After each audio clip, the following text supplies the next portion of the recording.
Welcome, everybody, to the episode of Vagabond. This is episode 2, and we are continuing the tale of the cave and the raiders that were tracked back to this location. I am the GM Rogue, and this is Demon Gate on Blades and Blasters. I'm joined again tonight by Matihi playing Emmy, Ghost playing Martin, Emma is playing Peef, and Wanderer is playing Norgar.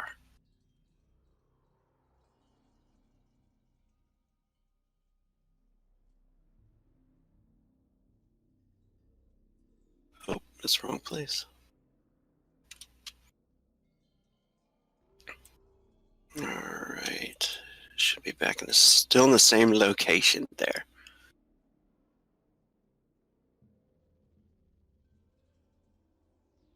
The dead orcs, goblins, and humans lay near the rushing rapids that run through this cave. A dangerous place it is been so far, yet there was coin to be made. As well, these bandits were sure to be the ones that were raiding wagons passing, killing the inhabitants, stealing the goods, and eating the people. You hoped that you had gotten here in time to save some of the captives. You hoped it was not too late. There was still more to be explored here.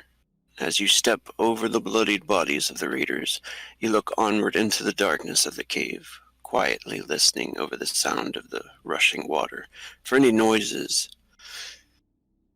that might alert you to their presence. You still have no idea how many there are, but the people within need to be saved.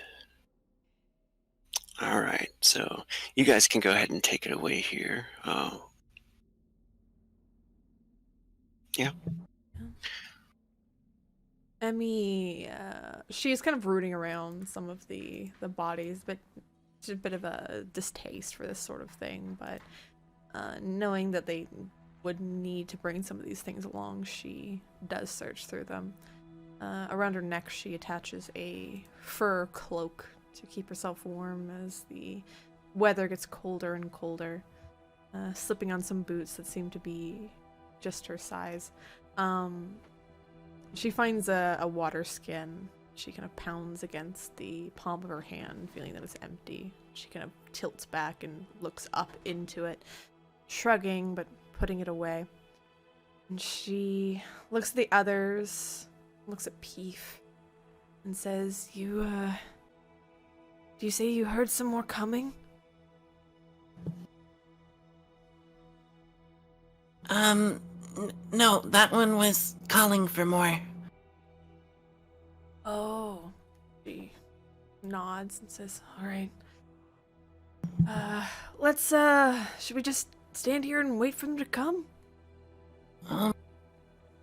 Can Peef hear people coming, or where more people might be? Like what direction?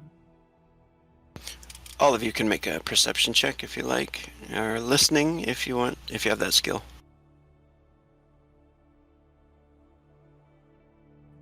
You can do it this time. It's a new night.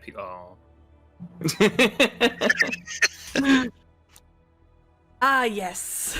Oh no. I hear the rushing of water. Oh my God! No. It's all on Peef.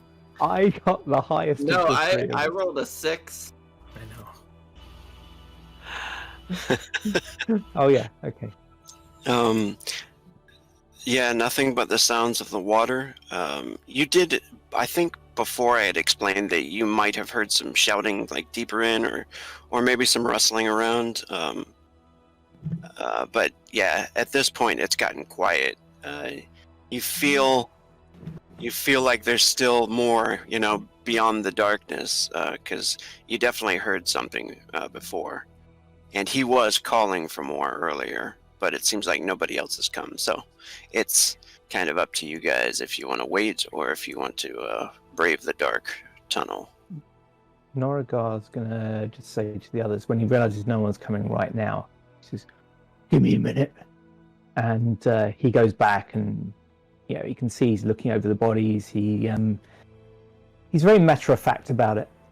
Just takes things off that are useful and puts other stuff aside and grabs a few things that aren't too ill-fitting. There's not much that will fit someone his size, and you do notice he comes back with a metal steel cap on that it looks almost like a skull cap on him. It's pretty small, and he's got a belt that just about goes around his waist on the last hole. He's kind of making himself comfortable, and he says, "Right, okay, I'm ready." I think should be just really careful going forward. Not sure how many more there are. You stick close to me, Marty. We'll keep you safe. Wait, maybe let me check this way first. And can Peef try to sneak down south, or I guess left, just to try to get an idea if that's maybe a dead end or if there are people down there? Definitely. I didn't really explain this before, but I think you've come to recognize that that any amount of like torchlight has destroyed your dark sight. Usually you can see like very, very well, even in complete darkness. But even if the light is like down here or around the corner, it kind of dampens it. But they have torches on the walls too in here, so it seems there's not just orcs and goblins in here. They probably wouldn't need torches. Yeah, we did see the human that was part of their band. Yeah, Peef, you can make a stealth check if you like. I would love to make a stealth check for you. And a concealment check. Guess it's just... I think I actually have concealment.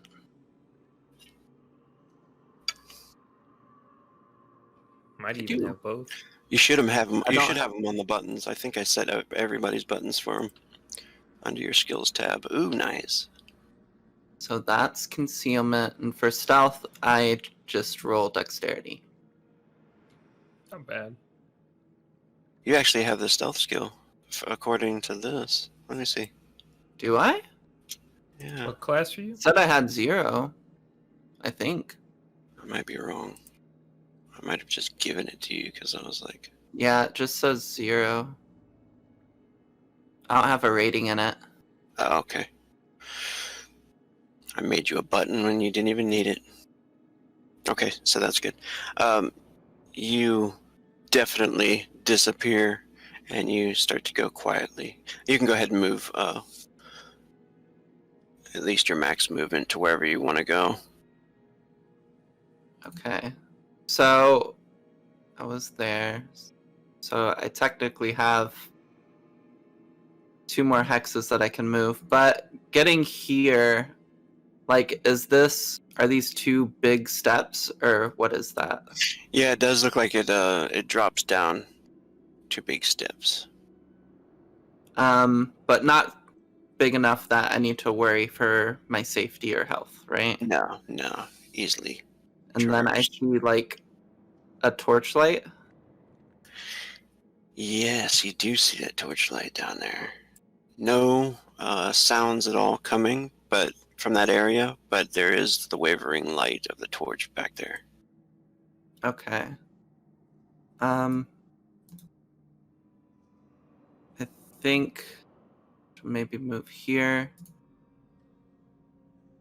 See if she can see anything else. She'll look back towards the group and like point to her right and kind of like mimic a flame with her hands a little.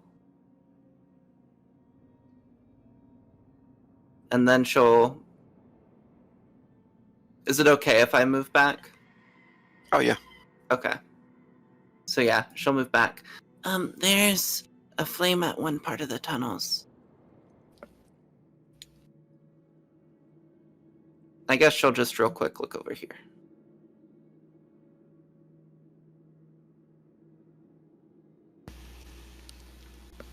Yeah, and looking down there, I think that one is a little darker.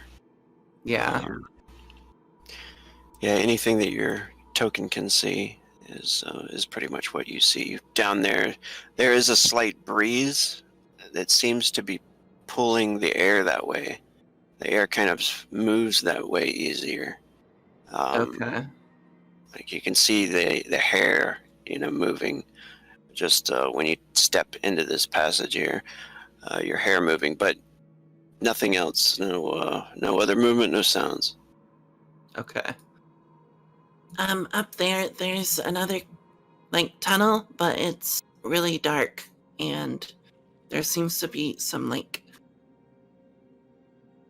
an air current, air movement. Oh, maybe another easier way out then. Good to know. Maybe, but I think they're down this way. And she points down here.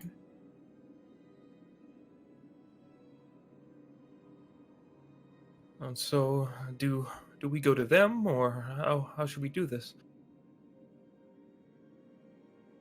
Well, they haven't come yet, and I mean, their friends aren't shouting anything else, so maybe they already know they're dead and they're preparing for us. Yeah. Well, if there's a trap waiting, we may as well spring it. And Norigar starts walking. No, Norgai, this way. And he sort of looks around and goes, "Oh yeah, the other way with thee. Sorry, I thought maybe it joined up." And he heads over here. Starts off down this one.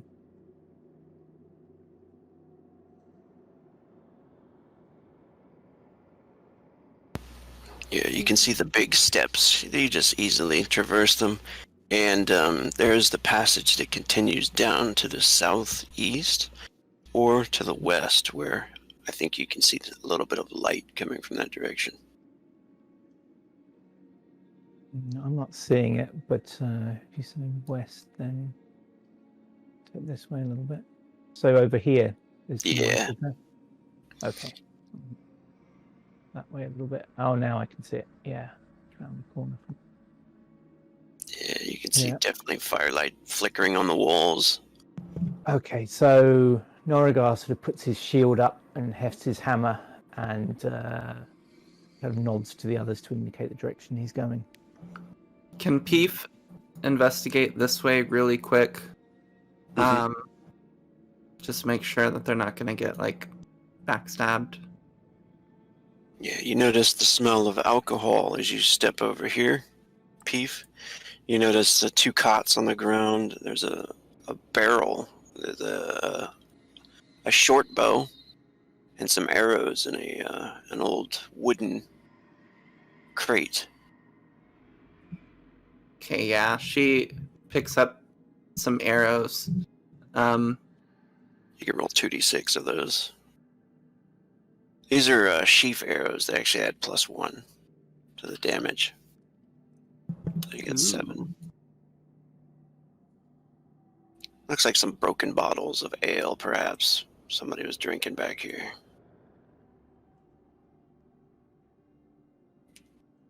And sleeping.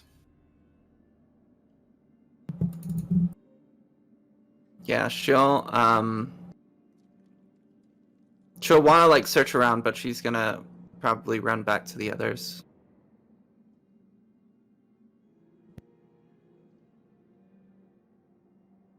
What is Martinez and Emmy doing? I think Emmy's beside Martinez, just kind of making sure that he's okay and comforting him. It's gonna be okay. We'll be okay. Yeah, we're through the probably the worst part of it. Yeah, exactly. At least we know that they're waiting for us.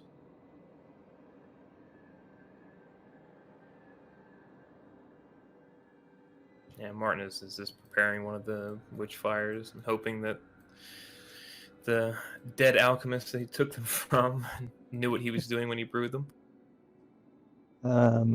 Norigar hears him say that and says, "Yeah, they're waiting for us, right? So no point trying to be stealthy. And he starts rumbling, singing in a very deep and slightly tuneless voice, some kind of very warlike hymn. And he's singing about the legions of the righteous trampling on the wicked. And he starts to kind of like drum it out on his shield as he walks, kind of like knocking his hammer against his shield, and it kind of echoes off the walls, and his deep voice echoes off the walls as well. Not a great performance, but probably not what they're expecting. And feeling somewhat encouraged, he's heading down further in that direction. You have intimidating, right? Yep. Do you want to roll that? Yeah, something that up. That is. I can't remember what it is. Charisma, maybe? It says you need to make a willpower check for my foes. Oh, characters can use this with advantage by making a relative attribute check, +2 to the rank of the attribute. So I can do what, plus charisma +2. +2 to the rank would be 2 steps higher on your dice. So let me throw this out there. Whatever your charisma dice are. Charisma dice are currently D4, so I guess that's D8. Yeah. Oh, yeah. All right, so you start to sing and move your way down the passage there. Once you get up to about here, go ahead and do a perception check.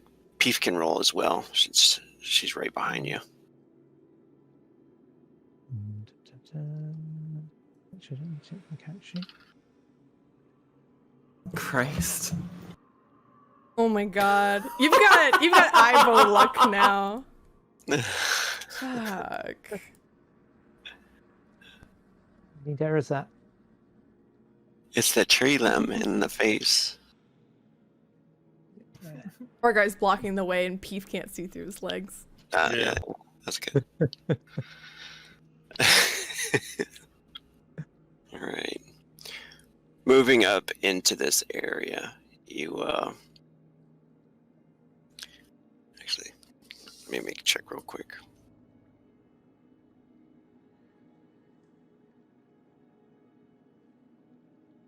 Whisper. There we go.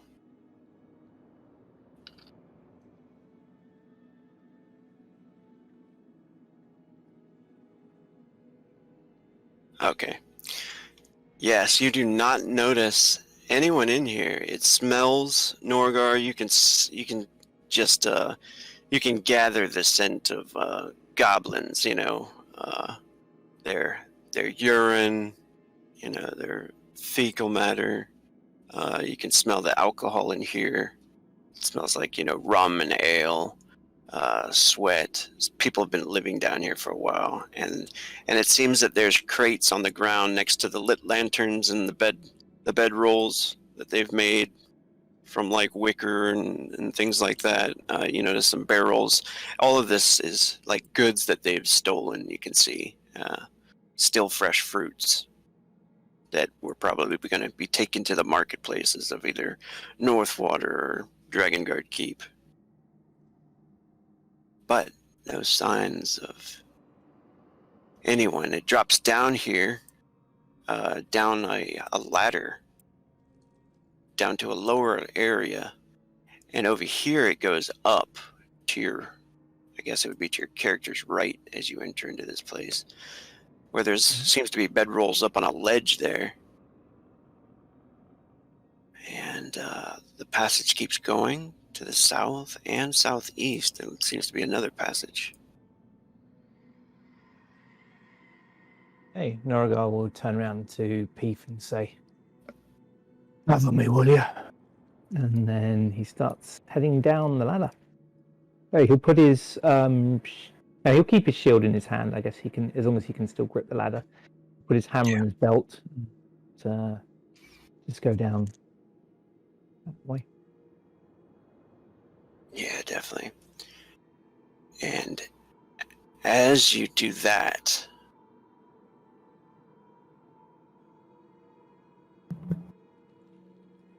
you hear a shout come from the passage over here. No! And 2 arrows are launched towards Norgar from behind one of these columns, or 2 of the columns, actually.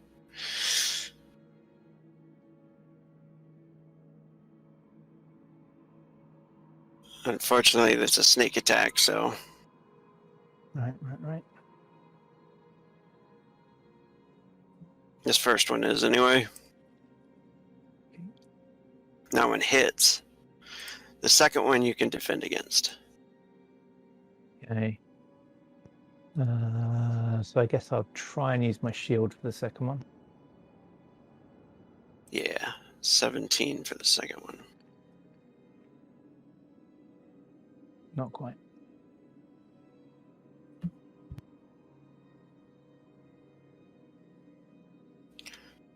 First damage. You You have an armor of 13, 21 minus 13. 8. Okay.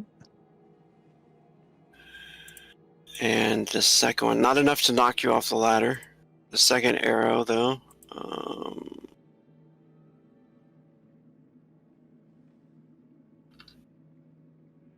Ooh. 5. 5. That's good. You picked up some more armor, at least. Yeah. So 2 arrows come flying from those columns up on that higher level. You can see 2 ratkin launching the arrows.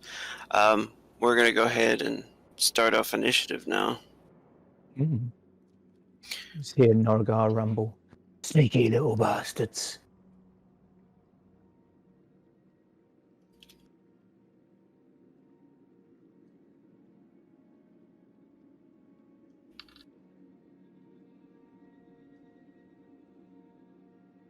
Okay.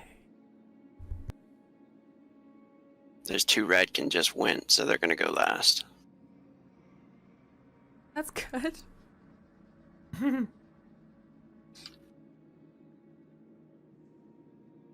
This is one thing that kind of bothers me. Like if I roll all of the initiative, you immediately know how many bad guys there are. You could do a GM roll, but Yeah. All right. Yeah, I'm gonna do that. We'll keep that for right now. I don't know how to hide it on the tracker, though. I think there's a way, but I'll have them follow that character there.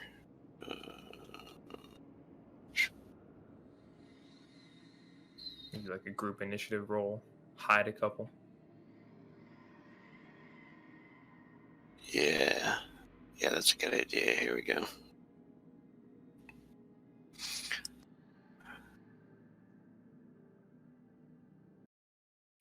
right. Music.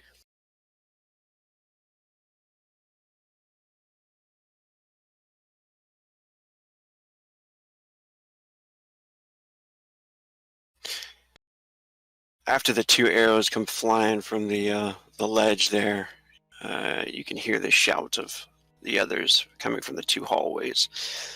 This one comes running out, but he only makes it to there.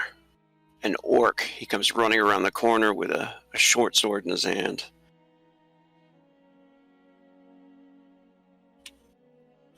You can hear more than that, though.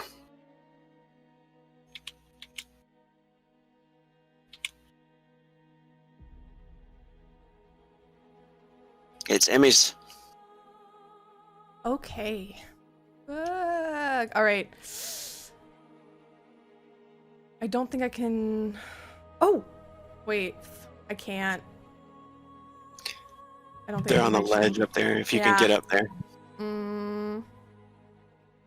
I mean, I can get to the stairs. Well, but aren't we on a ledge? Like, We're lower how high up? because you can see that there's like stairs going up, right? Mhm. Well, the stairs but going they're- down that Norgar's on. Yeah. Yeah. Oh, I didn't even see that. Yeah. You could I didn't- jump from that one up there I with your mean, acrobatics. I Oh, believe if you in can't, you. I'm gonna you try can't it. make it. Yeah. I mean, I it's up can't to you. make it. I can make it to. If I get to. That's 5 there, right? And that's 3. So I can get right to the top of the steps. Okay. Aim for the bushes. All right, I'm doing Except it. you. I'm doing it. Aim for the bushes. So she's I gonna love try. that. She's gonna try. Believe in me. Acrobatics. Yeah. All right. 5. Oh. No. Oh. Just what you needed. Gonna say you don't make it all the way up there. You end up catching onto one of the top rungs, Okay. though. Yeah, you see Emmy fly and just run past you, Peef, and she jumps, and with a hard thud, she lands against like the rock and the ladder, and it trembles and shakes as she hits into it, but one of her hands grabs onto it, and then she looks over and kind of gives a thumbs up. She's like, I'm good! The music. Yeah. Norigar kind of glances up for a second as she goes and just sort of chuckles, and then as he turns to face the other two that are coming in with him.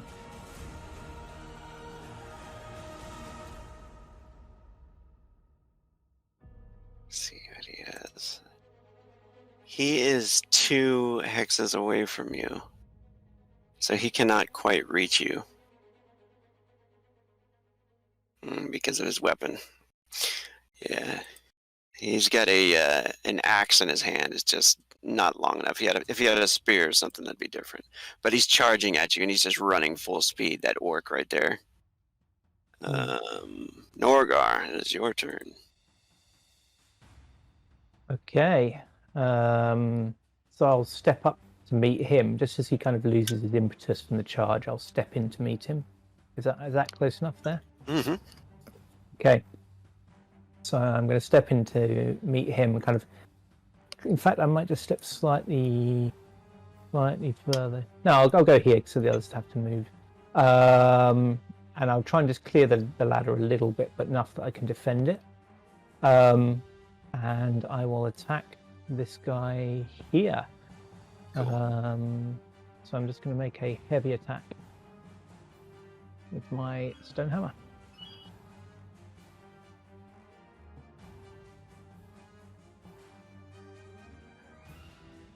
Oof. Nice. He's going to try to dodge because he doesn't want to try to block you. Got him. Yeah. Hey, So that'd be power 2 on the damage. Right. 2. 16 damage. Right. And Vogan takes 10 damage from that. So that one just clips him.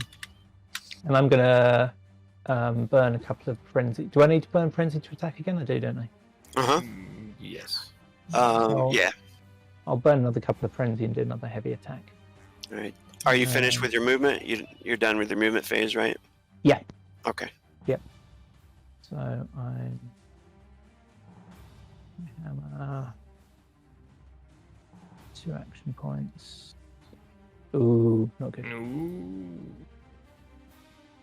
It was 2 frenzy I had to burn, yeah? Yep. Okay, cool. Yeah, if you're doing another heavy attack. Yeah, it was, yeah. And that one he dodges. Martinez. Oof. Let's move up and see what. Oh God. Okay. Oh, did you get that note about the 1.5? Yes, I remember. Yeah, so it's good because that's actually going to come into play right now. Nice. Yeah, so Martin he comes around the corner seeing that Noragar is about to get swarmed by a lot of people, and he had the witchfire in his hand, so he's just going to try to throw it between these two.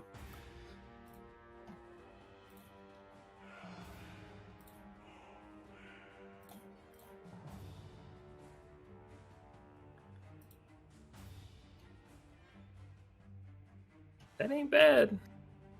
Nice. Definitely makes it right into that area. Flying through the air, The first one sees that coming. He suffers a -1 to try to defend it. Still Oh my steps out of the God. way. You love Rogue, to see stop it. Whoa. it. Stop this. Got one. Do Yeah, not stop this. must have been closer to Brits. Or Brizd. Whatever that. I was about to say, don't say Brits. Lovely. Oh, I didn't times 2 that. It didn't times 2 that. 12. So that's 12. 12. Fire. Is that a 30% chance catch on fire there? Maybe. I think it is. Yeah, go ahead and roll it anyway. 30% chance he'll catch on fire and take another. Hey! Alright, so he takes another d6 for right now, and the next round it'll be 2d6 times 2, and then blah blah blah. Unless he spends a couple actions putting himself out. And then I will use another action to pull another potion out, and I will frenzy to throw another.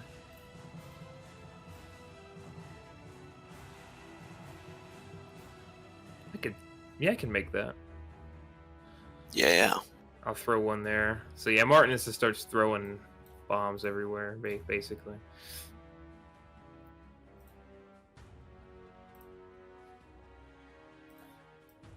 Yep, I could put it right. Yeah, there's good. All right. Another one.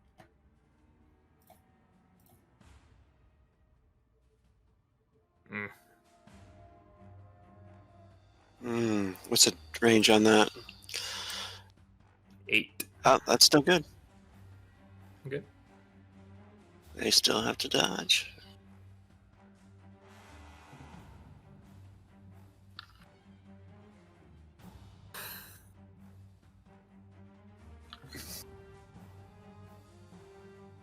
Nibby gets hit. Nibble.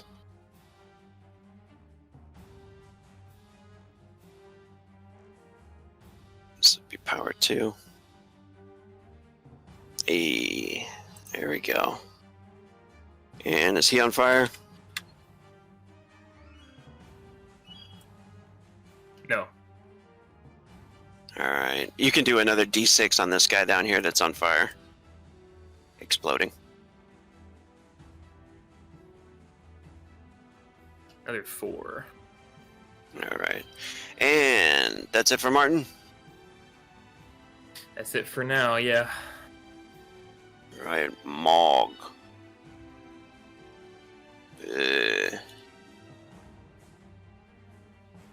Another one comes running out. Mog comes running up to Norgar. He's got a stone axe. He comes shouting out the orc god of war's name as he heavy attacks. Brace myself to meet it. Oh, Nice. Don't gotta brace too hard for that one. Yeah. go ahead and do your defense still. Okay. Could get a good roll. 11. And he's got to do a fumble.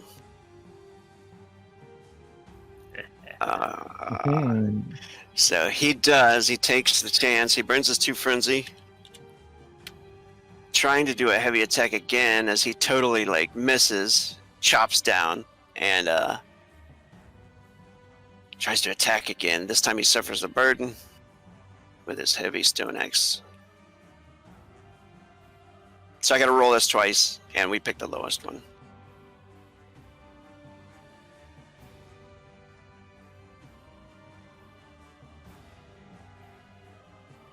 All right, you got to dodge a 14 Okay. or block with shield, whatever. Oh yeah, I'm gonna try and block. Hey. Nice. And it is Peef. All right. Peef is going to aim down and I think she's gonna try to take out the ranged people first. Peef's gonna shoot at Nivell Okay. with a like aim shot or whatever it is, Yeah. or sharp shot or Jedi. whatever. Yeah, that's the one. Extra plus Sharp 2 to hit. eye.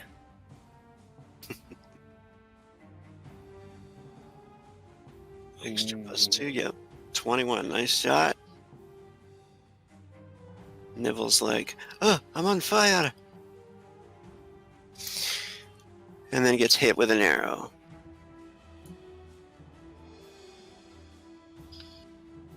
Rip. And what does that look like as you take it, Nivell out? Yeah, they're just freaking out about the fire, trying to like pat themselves off really quick to make sure none of it's still on them. Maybe they breathe a sigh of relief as they've got all the embers off, and suddenly an arrow flies and hits them in the head. Then I'll go ahead and burn to Frenzy, and she'll go after the other person on fire.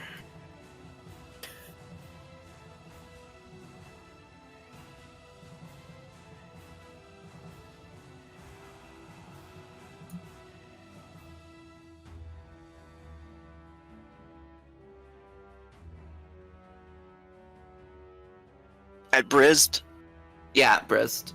Alright. Bernie boy Bridsed. They look bad, don't they? I got this art from I think the concept art of the Lord of the Rings. It's pretty cool.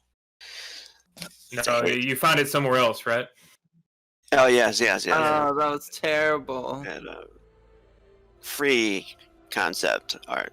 Oh, yeah, exactly. Oh, double one. Yeah, double ones. Ah, You hate to see it. that is okay.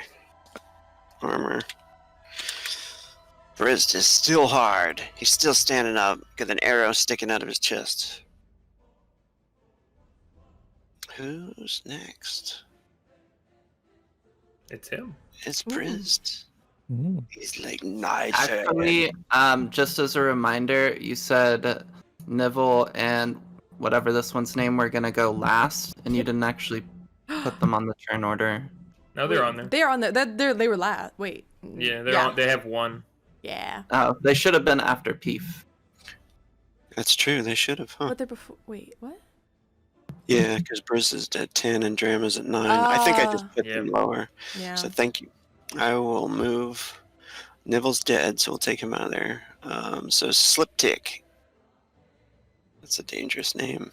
Sliptick is gonna go first before Briz. Slip ladder, and he grabs another arrow really quick, throws it in place, and fires at Emmy. How dare? Wait. How can he see me? He has to step up. I'm on the ladder. Let's give you some cover. Your head's sticking up above it. Okay. Well, that's what I imagined anyway. Mhm, mhm. Let's give you some +6 cover from this. Please don't headshot. Yeah, it would definitely be a headshot if he hits me. If he hits me. Okay, let's see if I can dodge. I've been rolling not great.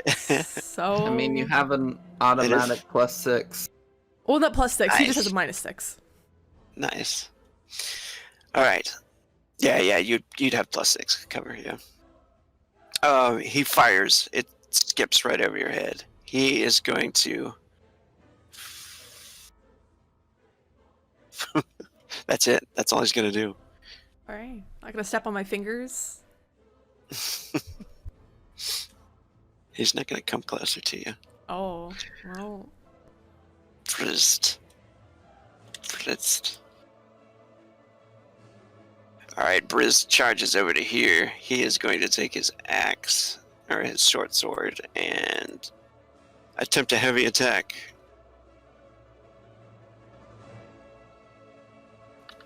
On the Norgar. Ooh.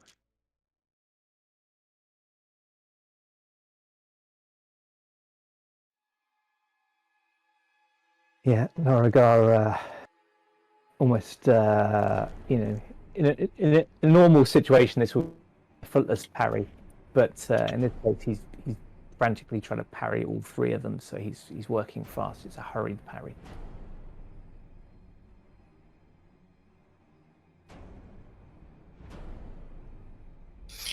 All right, so yeah, Briz is going to use frenzy.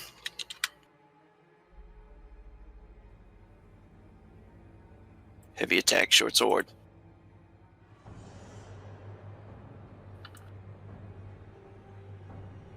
He is just roughing it. Oh, he's leaving himself on fire too. Yeah. So Yep. upon And again, Norigar has no difficulty in blocking it with his shield. Dram is going to try charging up here. He sees Emmy trying to get up the ladder there. Mm-hmm. And comes with a stone axe, running up behind Emmy. And tries to axe her a question in the back. Oh no! How dare!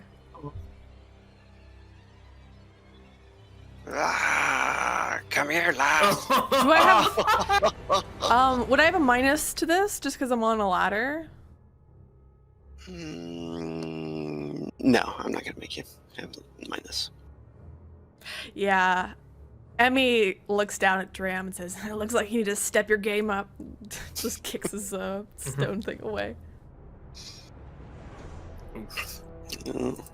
So if you attack him, he's got -2. All right. He's gonna burn 2 frenzy. My God. I like redheads. Ugh. Ugh. What's that supposed to mean? Just- Well, they eat Count people. his so, chickens before they Oh hatch. yeah. I liked when they lie still like that. And I like guys with hair.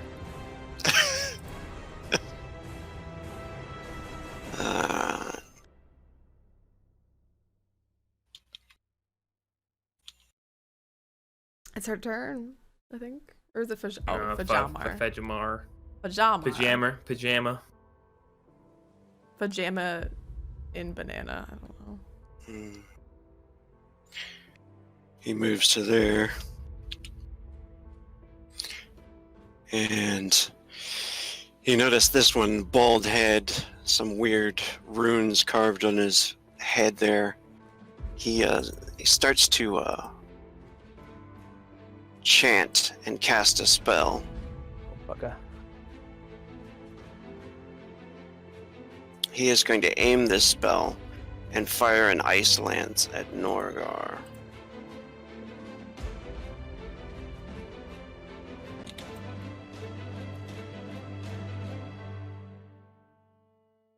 Okay. 13. I need to. Can I try and block that? Yep. Okay. So try and block his shield. Yes. Oh. Glad I managed to block that because that would have stopped my regeneration. Nice. Alright, it is now Emmy's turn. Awesome. So I can't really escape from him without him getting an attack of opportunity. So I'm gonna kick him with my leg spikes. And we'll do just a cheese strike. But we'll boot him for a heavy attack. Yeah, we'll do a heavy attack on this guy. All right.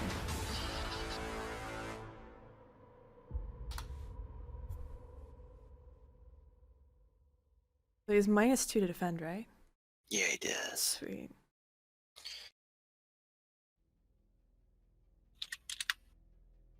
Ha ha ha! Nice. Yes. So she'll kick him. And let's see.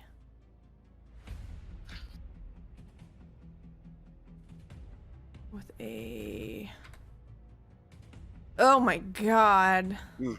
Terrible. Blood flying out his mouth. Good. Let's see, abilities. I am going to spend one action to do kata, and then I'm going to do I'll do a quick kick to this guy. Okay. But With with chi? chi strike. Yeah, yeah. Yeah, okay. Of course with chi. Trying to throw him off at least. Yeah. Just boot him a bit. Yeah. If you can at least get him on the ground, he won't get that pull-out attack. Yeah, we'll see. Ugh. Pull-out attack. God damn. Phrasing. No, Emmy's Well, not halaha. Oh, completely different. Different hair, different race, different body. Does it- completely does it think different he- body. Does the pull-out attack do psychological damage? I don't know. I feel like the stay-in method would do psychological damage. Oh no! No! This motherfucker! Okay, yeah, that's all she's gonna do. She tries to like kick him away. The first shot like hits him in his just in his jaw, and it kind of cracks a bit and dislocates for a moment as some blood comes out. But the second one is she just tries to kick him. She's holding onto the ladder, her like head poking over the overhang there, and she just can't shake him. That was a quick. Do you still have actions? No, I don't, because I use 4 actions, so I use 2 actions for the heavy, 1 action for the the light, kata. and then the kata. Yeah, that's it. Vogan. Alright, Vogan steps to here. And he is going to... try his short sword at you with a heavy attack.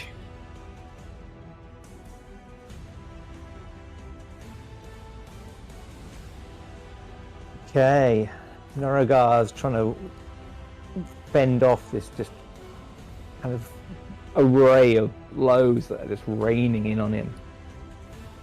Oh, and this one gets through.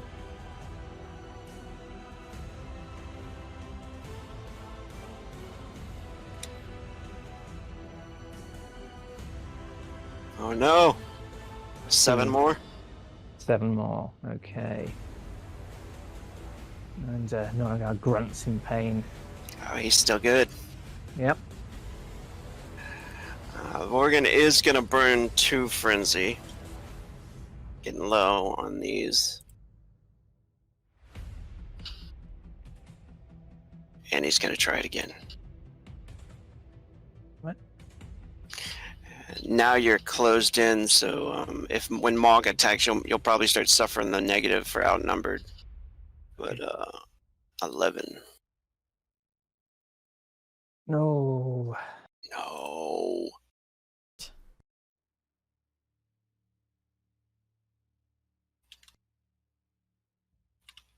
Mog shouts, take the big guy down. The 5. Only 5 gets through. Palos.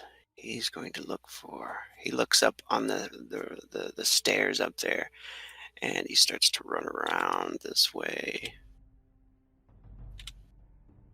And he's looking towards Peef and Martin up there, with a nasty look in his eyes as he's running up there with his blade. Norgar. Okay.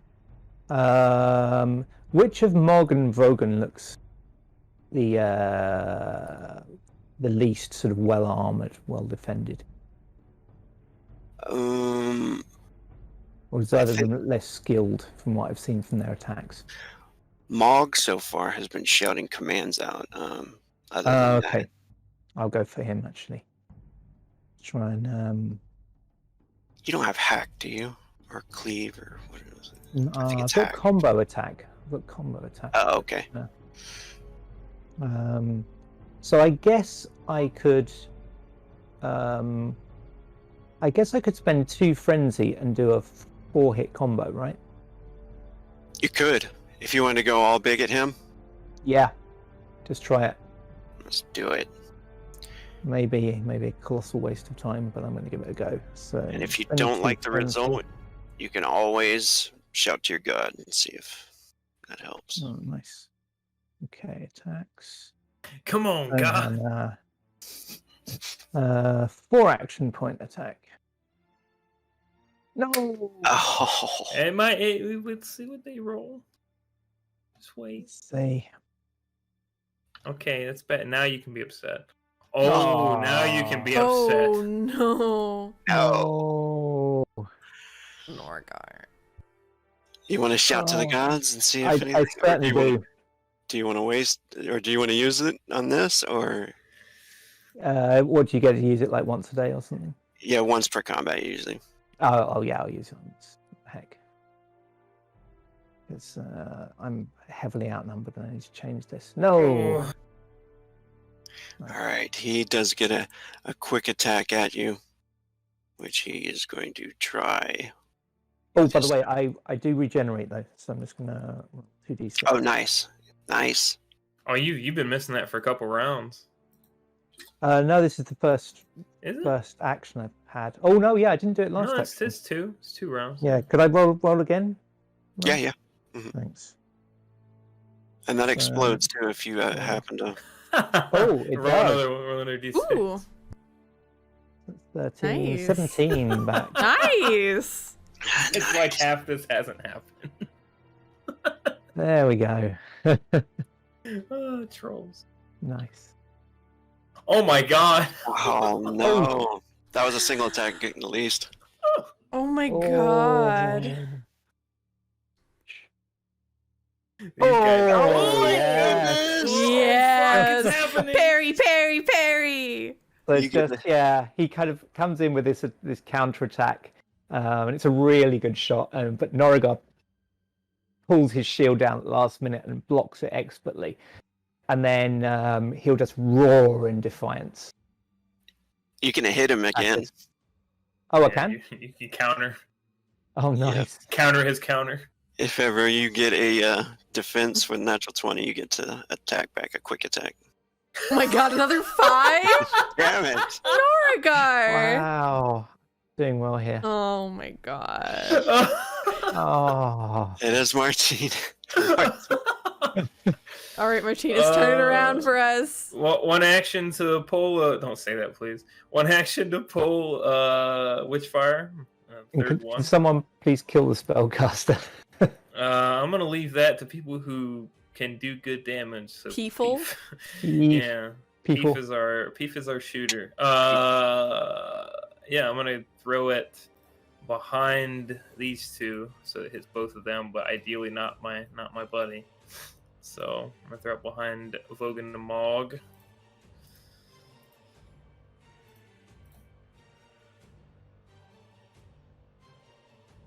Hey, that's not bad. Nice throw. Nice. Nice throw.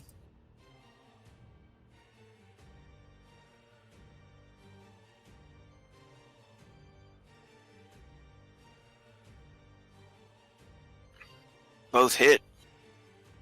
Let's see some explosions. Hey.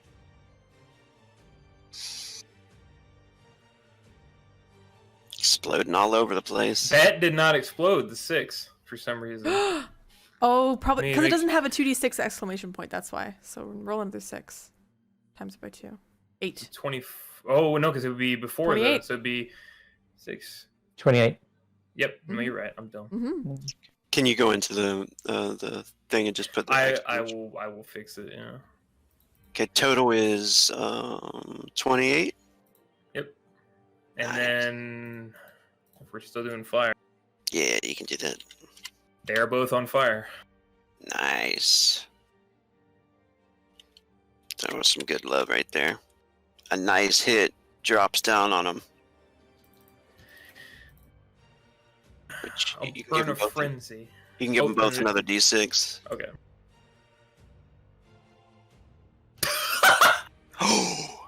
Oh, nice. That Oh, kills Wogan. Yes, my Marty! God. See? I was right. Kills Wogan. Yeah, Incredible. So Norgard just sees like this little potion go just fly behind them. It's like a fireball went off in the cave, and Vogan gets consumed by it. It's a withering husk of fire, and Mog, probably his whole right side is torched.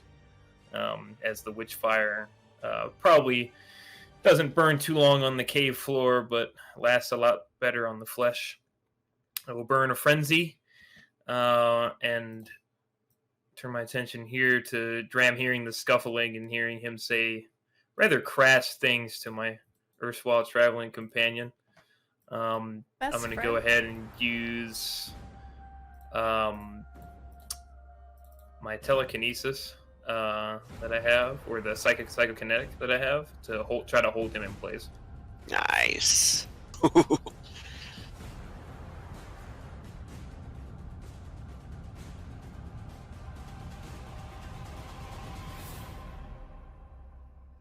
And I'm just gonna say that hits. Yeah, so I'll just hold him there. So 10 more chi. I don't know how well he's trying to hide this one because Peef's in front of him. So he's probably a bit more focused. He's probably got one. He's dropped the torch at this point. He has one. Oh, he's a hooper. So he breaks out of it. Actually, yeah. I was gonna give it to you, but that's ridiculous. I'll burn another frenzy and do it again.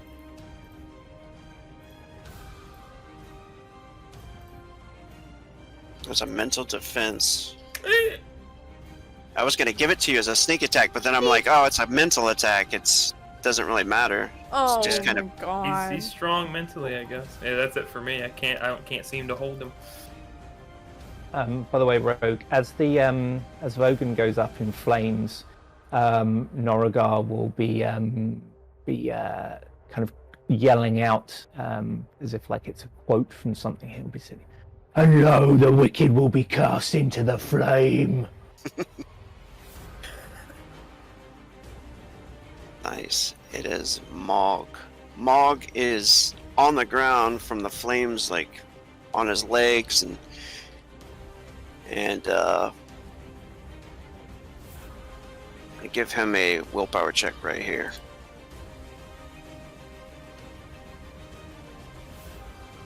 He seems to think he's tough, but he stands up.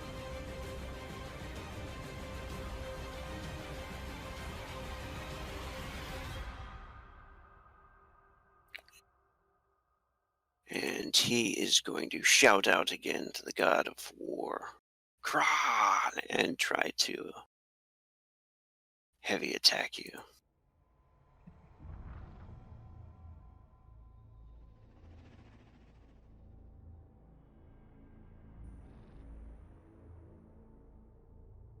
Nice.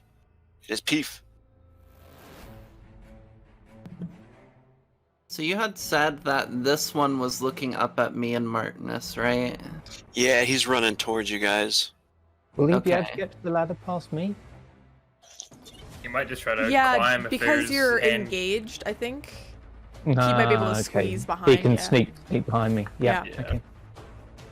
Yeah, so Peep's gonna go after him. And we'll do a Deadeye.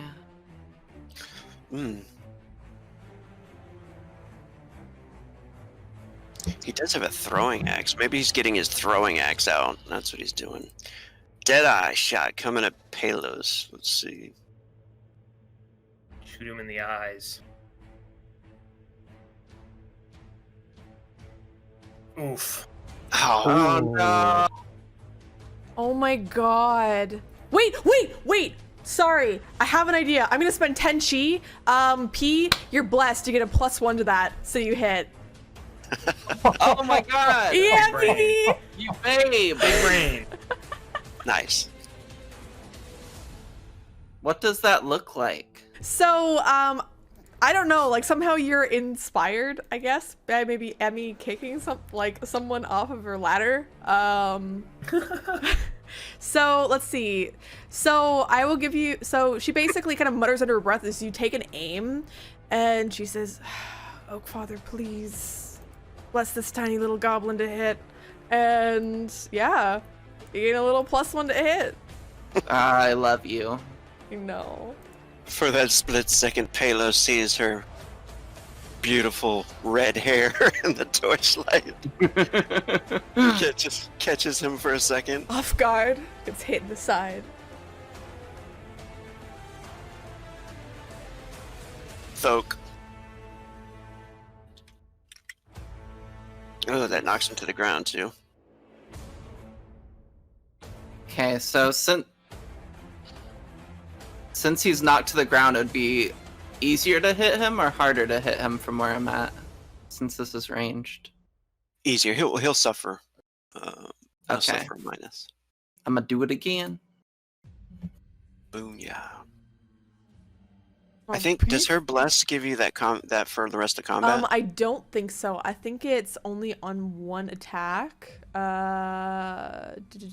Before or after they roll the attack die. Only use once per combat. Only works for that attack. Nice. Okay.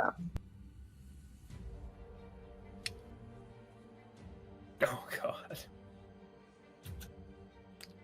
It's perfect for Matt too. She always says bless. No shit. Oh, bless. Oh, Oh my Yes! god. And Oh man, that is deadly. What's that look like? Is Palos? yeah, so Palos kind of like gets distracted by Emmy's like waving red hair and gets shot in the shoulder with one arrow, knocking him to the ground. And before he can even really react, another arrow just flies, piercing through his head into the ground.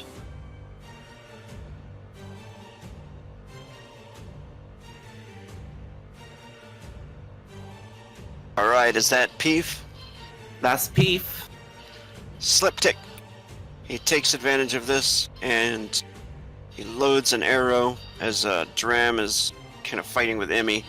He loads an arrow and he takes aim this time. Spends a frenzy to actually fire. How dare he? So do I have a negative since I'm engaged? You do, but you also still have cover, so you have a +5 this time instead of +6. Still +6 because I also have kata. So if you want to give him a -6 to this. Cool. Cool. Yeah. Oh! Oh yeah. But I can't do anything. Throw a rock at him. Can I? I don't know. I have Sure. throwing. Kick Dram. Yeah, just kick Jam and Oh my god. what would this You be? can throw a rock at him. Okay, this would just be Throw a rock at him. This would just be unarmed, right? Would it be? I think it's just throwing. Yeah, D20. Okay. No pluses, but I am trained in Yeah. it. Because you're trained. Yeah, so it Yeah, wouldn't. no negatives. Yay! I just threw a rock in his general direction. Just, ah! She's like, stop it! And just throws a rock and it just dodges out of the way. All right, it is Brizd. I'm never naming somebody that again. All right. Brizd is on fire. He's actually going to spend the 2 actions putting it out. And then he's going to... his last 2 frenzy to attack Norgar.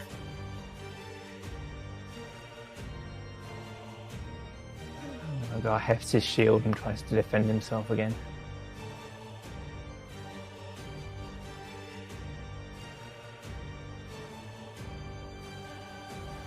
Yeah.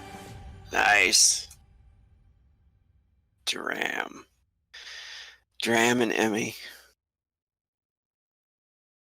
The hell away from me. He Oh, that hefts is the stone free. axe back Ah! and tries to hit you with a heavy attack. Mm-mm. Come here, girl. Oh. Ah, no! He just hits! Ah. She's trying to dodge. Fortunately, it gets her in the leg.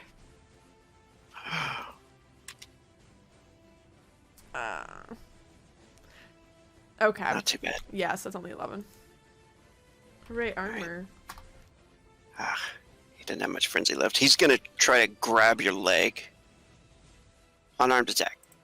Ah! Like, stop trying to grab me! Nope. Shakes him that's off. it.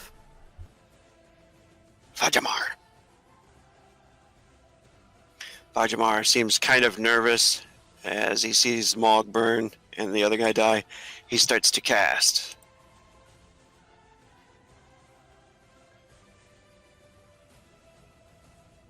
Oh.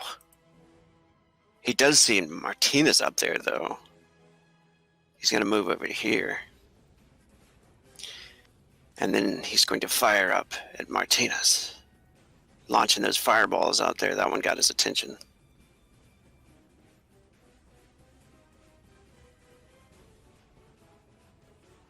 He concentrates on one ice lance. Aiming. That might hurt. Mm.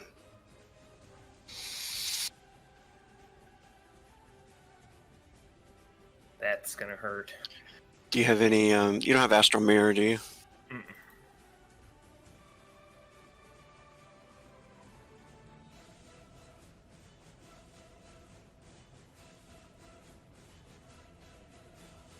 Power 3, 3rd level spellcaster.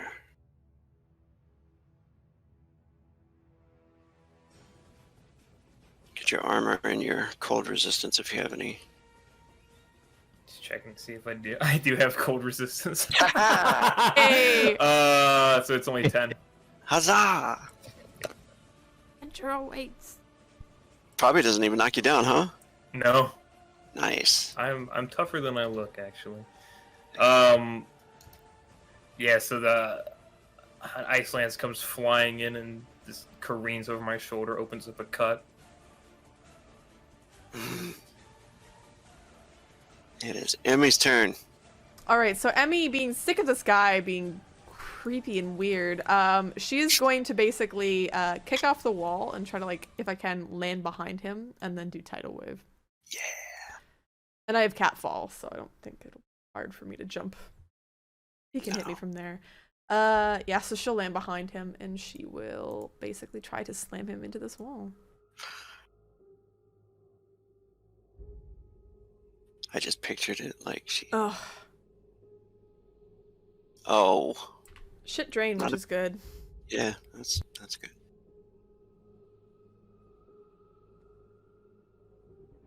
Like what you're saying? Fuck. Dang it. Alright. We're doing it again. Another tidal wave. And she, like, tries and he dodges out of the way. I think she was, the impact on her legs distracted her for but a moment as she landed. He 16. starts talking trash. You Wow, can't get attention. me. I fought many a times. Much better foes than you. Punches him right in the mouth and slams him up against this wall. I don't know if, like, it'll do any extra damage, me, like, just slamming him into this wall with tidal waves. Kill, but... kill. Alright, kill. we'll try.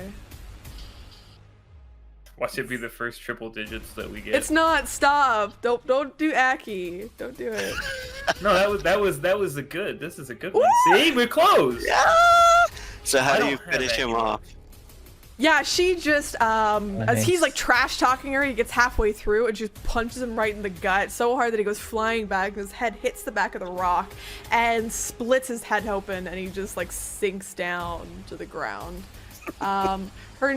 So she hasn't spent frenzy yet, so she's gonna scramble up this ladder, hop to the top, and spend 2 frenzy to attack the archer. Slip kick. Yeah. Another tidal wave. Oops. Something happened. Oh god, I'm so confused. One sec. My game, something crashed. Give me a Oh, sec, no. please. My browser crashed. Oh no. I had that happen earlier. Oh, Roll 20's been weird lately. Yeah, it has, yeah. Uh-oh. I think you just did so much damage you crashed the browser. Yeah. I think so. Like my entire browser crashed. I have to reload it. Do you want me to roll for you? You want to just wait? I'm almost. All right, we'll wait for you. It's cool. I'm close. Fuck. I know. I was like, you know what? This guy's lasting so long. If I talk trash, he'll probably get killed. Yeah, thank God you talked trash. You just make sure that everything's still recording. Yeah, it is. Okay. It always happens. I start talking trash. I'm like, you ain't nothing. I'm gonna. Gets him right in the gut. All right, where are we? Can you ping me again? Just Oh, yeah. There we are. I found it. There we go. All right, Emmy is going to spend that frenzy and try to hammer on this guy.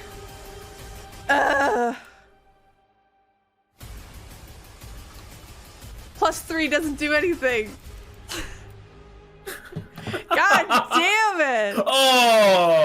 Just, and I didn't even spend anything for Kata. Oh well. So yeah, she tries. She like scrambles up the ladder and she dives in to kind of grab and throw. Wait a minute. Wait a What? minute. What? Got him. Got him. I didn't apply his negative for being an archer. Is it -2? Yep. Oh, okay. I don't know. So I can move him 1 square. Is it 1 square like from me? Like, can I throw him over my like shoulders? Yeah. That would be a lead, so he would take more damage falling. Yes. Okay. So damage. Amazing. I'm so excited right now. Nice. How do you kill that guy? So you see Emmy, she scrambles up the ladder and she doesn't punch this guy. She grabs him by the shoulders and just throws them like over behind her. And he starts screaming and goes flying and he lands on his head on the ground and you hear a sharp crack as his neck snaps. Vogan's dead. Palos is dead. Norgar. Okay. Norigar kind of sees all this going on at the corner of his eye, and he turns around to the sort of like still flaming Morg, I think, and says to him, "Time to die." Of course, which means I'm going to miss. So let's give it a go, and he's doing a heavy attack. Mog says, "My God protects me."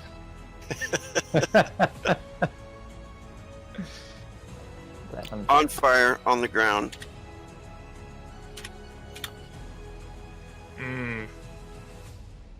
Oh, yes.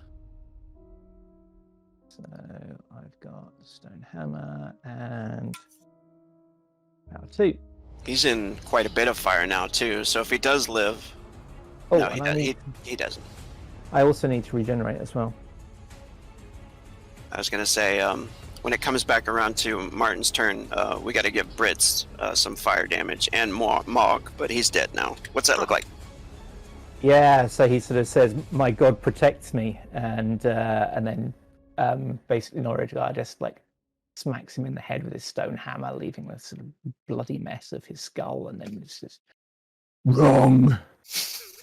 And then just kind of flicks some of the blood off his hammer and turns around to Brisd and says, "You're next, Sonny."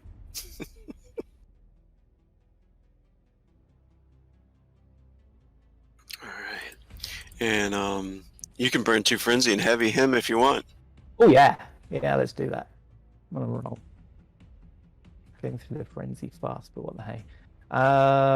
He's on fire. He's not on the ground. There's 2. Stone hammer. 2 action points. 18. Nice. Okay. That's power 2. And yeah. 2. 14. Ah, Oh, double 1 on the damage. You hate to see I it. get a D12 and a D6 now, 2 1s. bam! Knocks him to the side. Brist is. Oh no, he's not. He put the fire out. Anyway, Things that he did on his turn, yeah. it is now Martin's turn. We've got the range. Martin's gonna pull.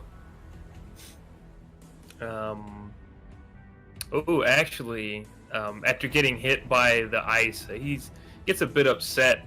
I'm gonna use some of the remaining chi that I have to go ahead and try to use psychokinesis on this guy, on Okay. Vagabond.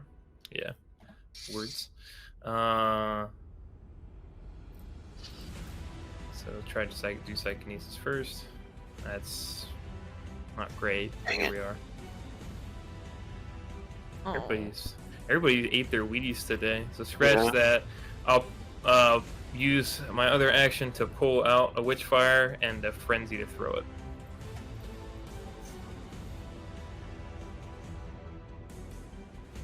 Get his ass. It's gonna be directly on him. Nice. Nice. 86 times 2. Burn, Fajimar.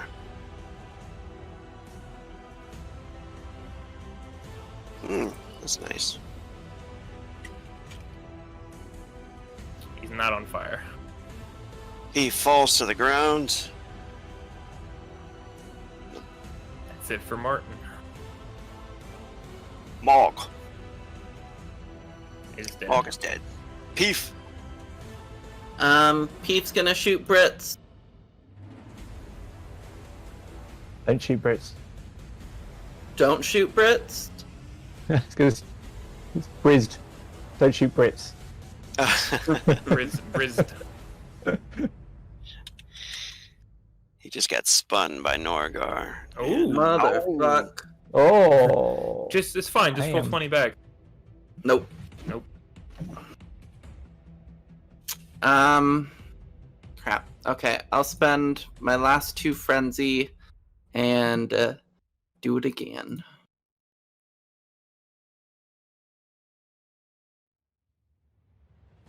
Yeah, he does not attack back. He doesn't throw his axe.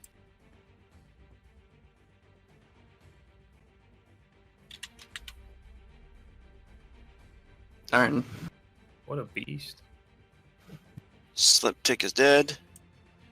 It's just Brizzed. Brizzed and Fajimar. He is not liking the outlook here. There is not much choice.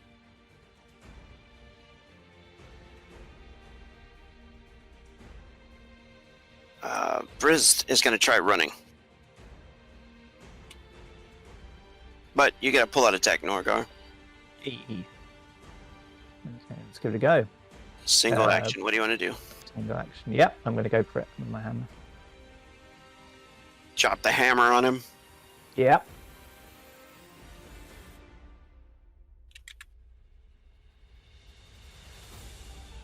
It's a hit. Oh, yeah, nice.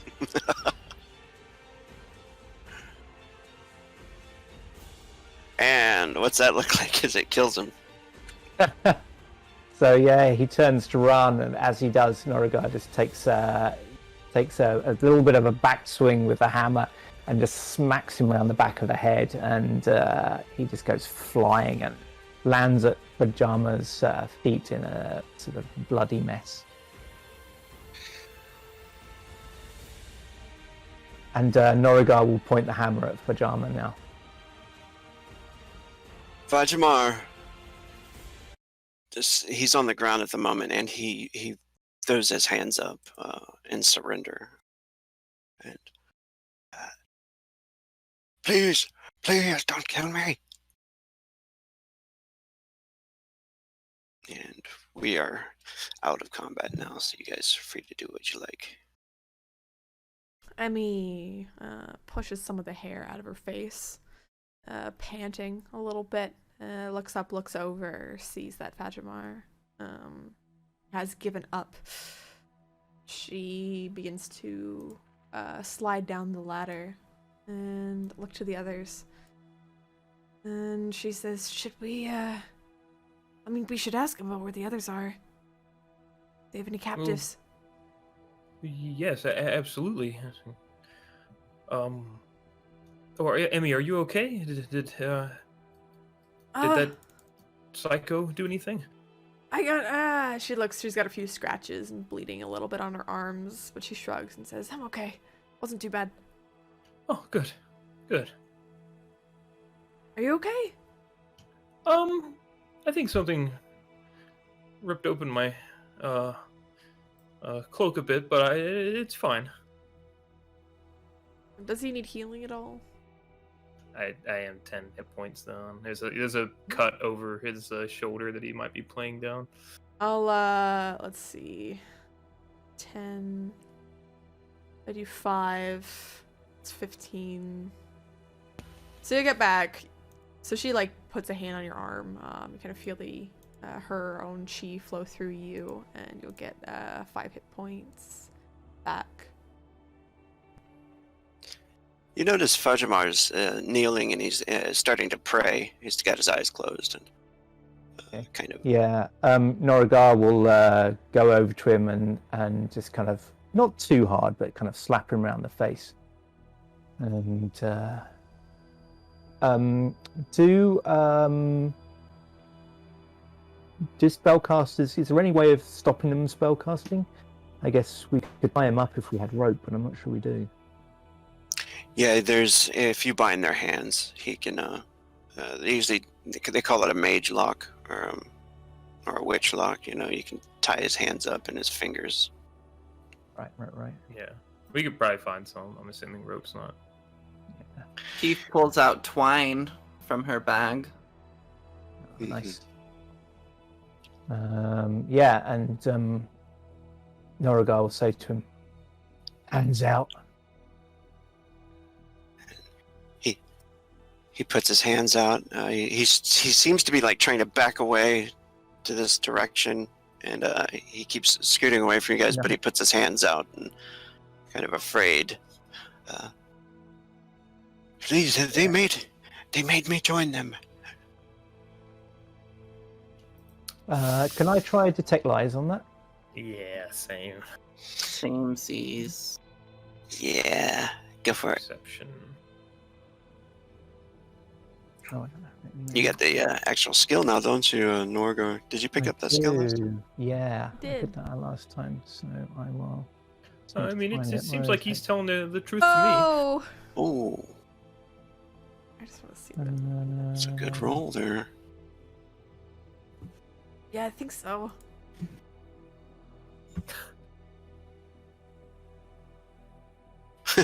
Only Emmy believes. me. No, I believe. Actually, no, maybe not. Yeah, you don't. You Oh. roll a 4. I guess I've regenerated the rest of my damage now as well. You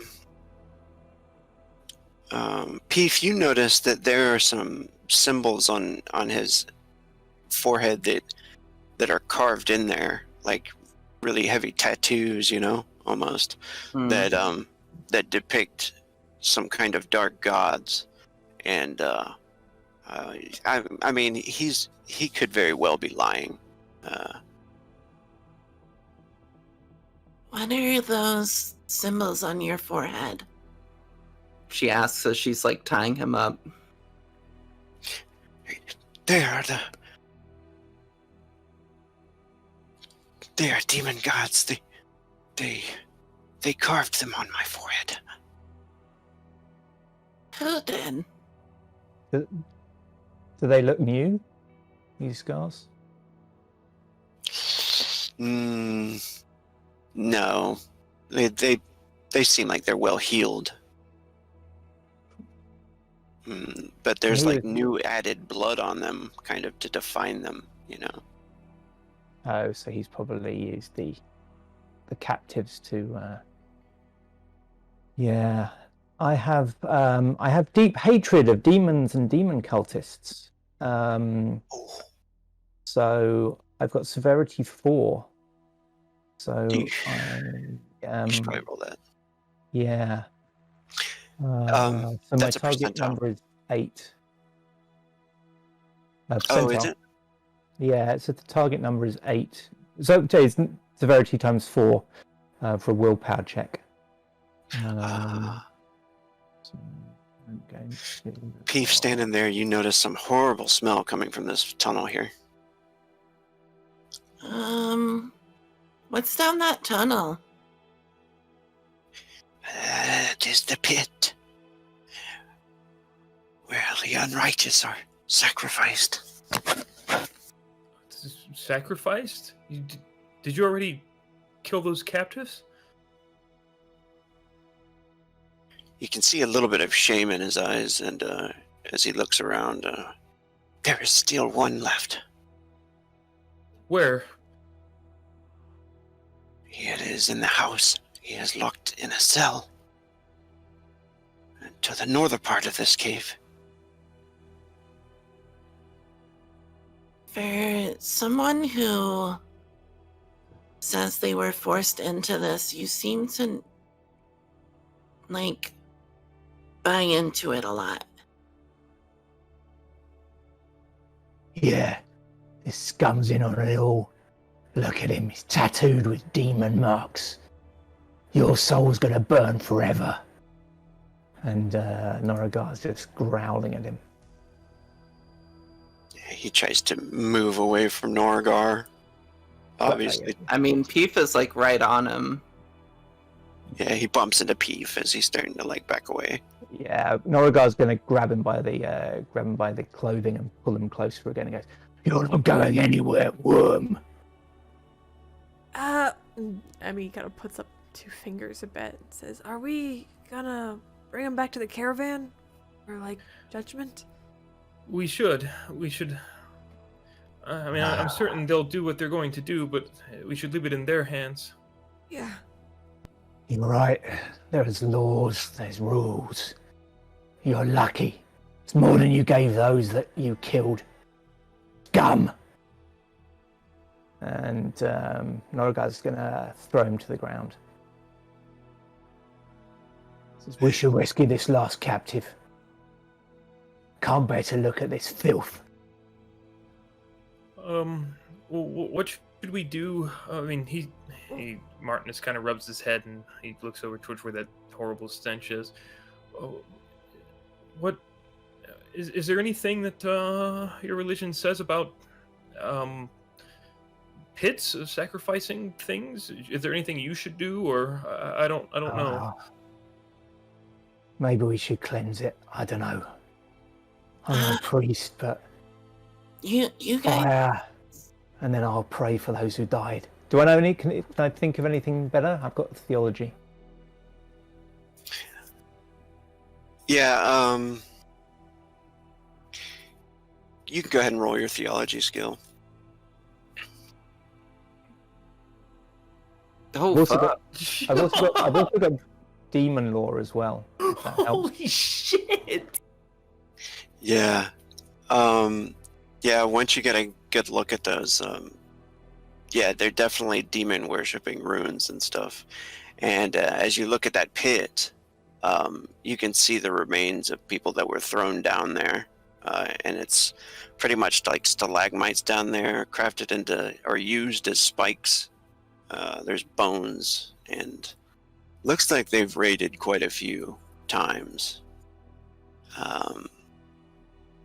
And Emmy, as you're over there with them, you notice he's kind of smiling off in that direction when Norgar says something about cleansing them.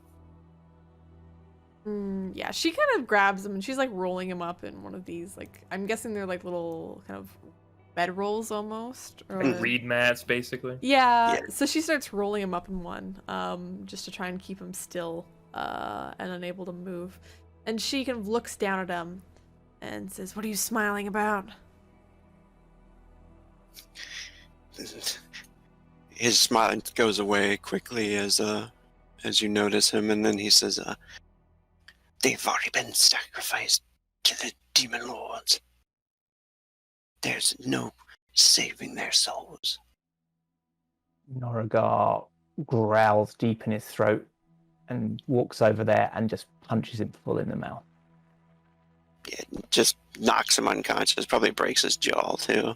And he staggers back a bit and says, "Beat me to the punch." Wait, he already gave up. You don't have Couldn't stand his smiling about all those innocents he killed, smiling about condemning their souls. Can't save them. We can We save can't one. save them, Peef. We can save the one that's left, Norgar. It's fine, and Yeah. he's going to get what's coming to him. The caravan will take care of it. Let's just let's take what we can and go help that person that's still here. You're right. We help the living. And Norigar holds out a hand and puts it onto Pajama's clothing and just says, "I'll drag him." Right. Let me make sure nothing's hiding down this tunnel really quick. All right, I'll be here just in case. Yeah, Peef's just gonna like look down here really quick. Peef, when you walk into that chamber, you notice all of the stuff that they've stolen. There's armor, there's chests. There's some goods in here. Oh. What is it?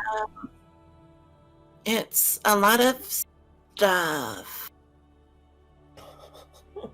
He comes in, like, looks and says, "Oh. Let's deal with this later. After. Yeah, we can slowly move stuff out. There's Yeah. the two who are left. The one who's alive and the one who's back at the caravan. We can whatever these people took from them, we can grant back to them. I mean, probably have nothing at this point.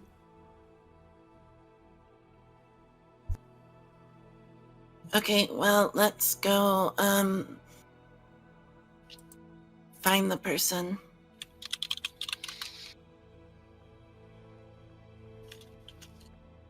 I mean, he comes up the ladder quickly. And she'll wait for the others as she cannot see very far.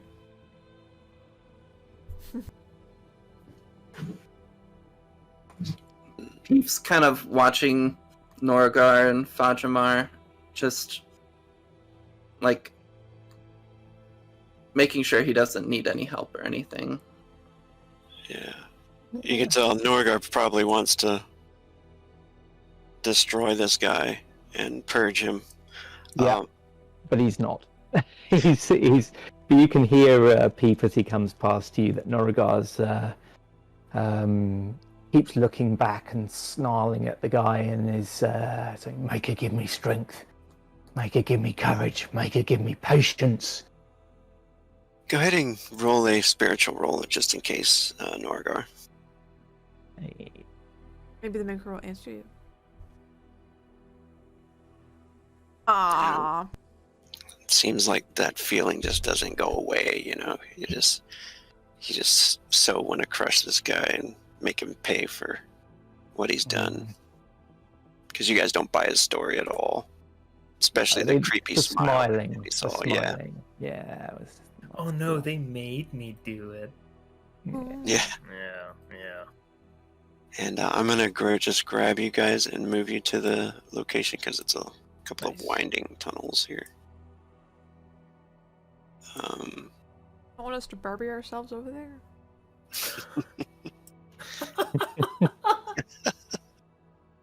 Doot, doot, doot.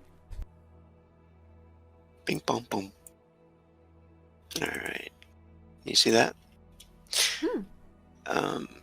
You guys move back through the passage the way you guys came before, and there were a couple little nooks that Peef can, dip into and check, but there was nothing else of any note. You're pretty sure that you found the treasure that they've been hoarding, the stuff that they've been looting from people for probably a good couple of months, maybe. And you, Martin, you come to, there's stairs that go up, and you can smell the outside. You can smell the forest up there. Yeah. And there's a door here. Yeah, I'm guessing that. I mean, we didn't see anything else that seemed like a cell. Did any of those guys have keys? No. Huh. Is it locked? Yeah, he'll knock on it. Hello? You can hear someone moaning from the other side. Yeah, he'll try to open the door after hearing that, thinking that's the captive. Yeah, you go to try the door. It is locked. Emmy's gonna try and kick it open. Okay. You just do a strength check, I guess, or do some damage to it with a. Marty will help. She tries and her leg bounces back. She's like, ah, damn it. And it is. You see, Marty, she kind of kicked it. She kicked it with the leg that you had healed before. She holds it, in pain, and she says, damn it. No, not that one. He tries to shoulder it, and it's the shoulder that just got hit by the icicle. And he just kind of steps off to the side. Norgar! Norigar kind of like hands the cultists over to Peef and says, all right, and then goes through, and he'll just charge at the door. He'll yell, stand back! And he Yeah, stumbles up the way, the pulling door. Marty. He's like, not too rough, too much. Oh, and he's getting pulled by Emmy as the slam happens. And then it's what, strength? Yeah, strength check. Nice. Bam! That'll do it. Door flies open. Oh god. When the door flies open, you notice some older fellow, a dwarf. He kind of shimmies away from the door as it slams to the floor, and he leans up against the wall and struggles to see through the dirt and the dust that raises up. And he says, please! And then he notices it's not his captors. We're here to rescue you. They're dead. All but one. Oh, the Stonefather has heard my prayers.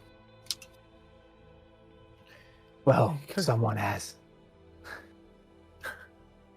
Let's help you up. And he is going to help him. And what's your name? I am Bradbury. Bridger, I'm Martin. That's Norgar. Outsider, a couple of others, Emmy and Peef. We'll do all those introductions in just a moment. And he's helping him up, but I'm also gonna do an appraisal and see how hurt he is. Like if I'm assuming he's been beat up. And Yeah, they did work him over pretty well. Probably knocked a tooth out. He's bruised and beaten, but he's pretty old too. It seems like they didn't want to really mess him up bad enough.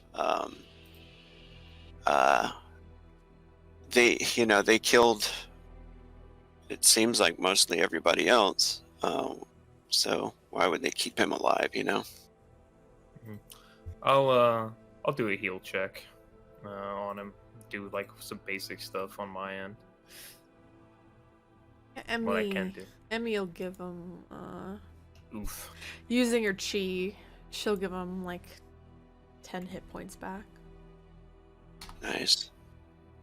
She touches his shoulder and he can feel some of his wounds knitting back together. Some of the bruises just becoming regular, like unbruised basically. He says, can you walk? Are you okay?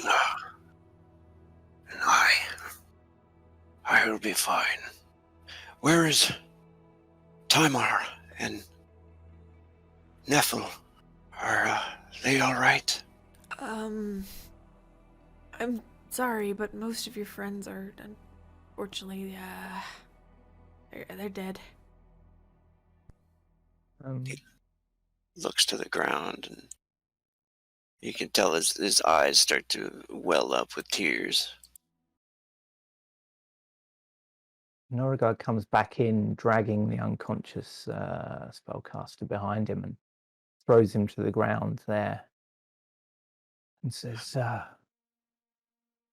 sorry to ask this, but we want to be absolutely sure. This one was in on it all right? This one. He is the maker of it all of these twisted ceremonies. Right. Fair enough. They followed his every word about terrible things that they did. Well, we're still going to take him back for trial, but I'm going to make sure he can't cast any more spells. And Norigar reaches down and holds out one of Vajama's hands, and unless someone helps him, then stops him, he's gonna break the hand with his hammer. Wait, no, he's tied up. He's gave up. You don't do that. This isn't combat, Peef. This is punishment. I don't think we should be deciding the punishment, though. Yeah, I don't want him getting loose and casting more spells. I'm not going to kill him. I tie things good. I'm sure you do, Peef. Then don't do it. This is someone who's gone beyond normal sin, beyond normal crime. He's sacrificed people to the demon gods. Look into the eyes of that man there and tell me he doesn't deserve this. Yeah, but we're not the ones who suffered at his hands. We're not the ones who should be making this decision. Norigar looks No, quite just- confused by just- that. And he says, well, if you haven't got a stomach for it, fair enough. We'll leave it for now. But if he looks like he's going to get loose, I'm going to do it. If he tries to get away, then do whatever. But he surrendered. This Like I is said. enough for one day. Let's just. We have someone to take care of now. Let's just get back. Let's just leave this place. Yeah. Martin. Yeah, I think we talked we did. it down. Yep. I'll lift. I can't see his name because Emmy's still can say. Well, I'll lift the Benadryl. dwarf on the shoulder. Benadryl. Yeah, I'll lift Benadryl by the shoulder, and we'll walk him out.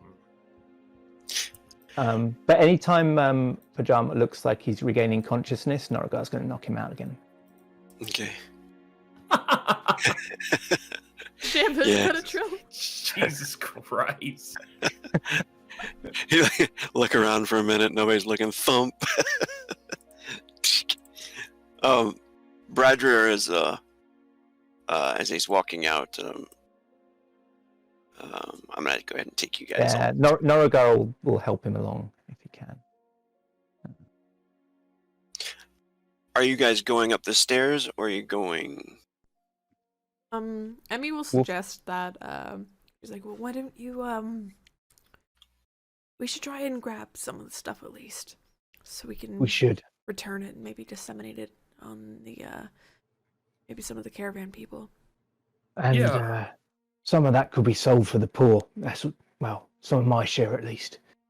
Can do a lot of good. Yeah, that could be good.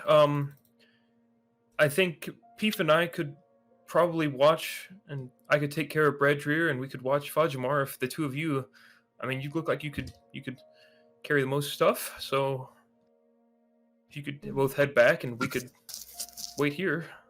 Emmy, Just promise me, Martinez, if he looks like he's going to get loose, you do what you need to do, right? I'll do what needs to be done. Your instinct for mercy does you credit. This man is beyond redemption. Don't hesitate. I've taken life before, Norigar. I take no relish in it, but if I have to, then I will. Hopefully, it doesn't come to that again, though. Yeah. Emmy looks to Norigar as it comes out, and you see there's a smile that kind of brightens on her face, and she says, why don't we see who can carry the most stuff? Says Norigar. You're on. Emmy will just start running ahead of him. Yeah. Very fast. Norigar has got the mule ability, so he can carry items as if he's got 34 strength. Yeah, Emmy could not carry that much. So yes,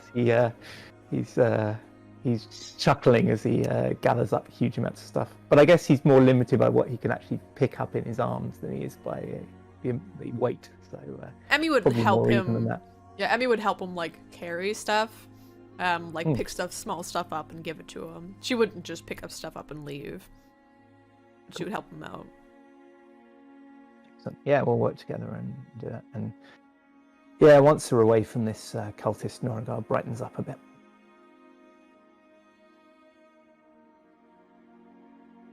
He'll say to her, "You fought well. You have a grace and a skill I cannot match.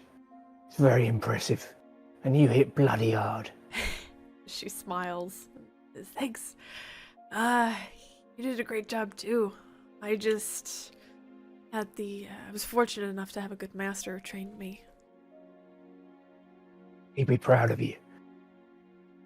Emmy smiles widely and kind of looks away. Says, "Yeah, thanks. I hope he is." Yeah, he'll help her gather everything.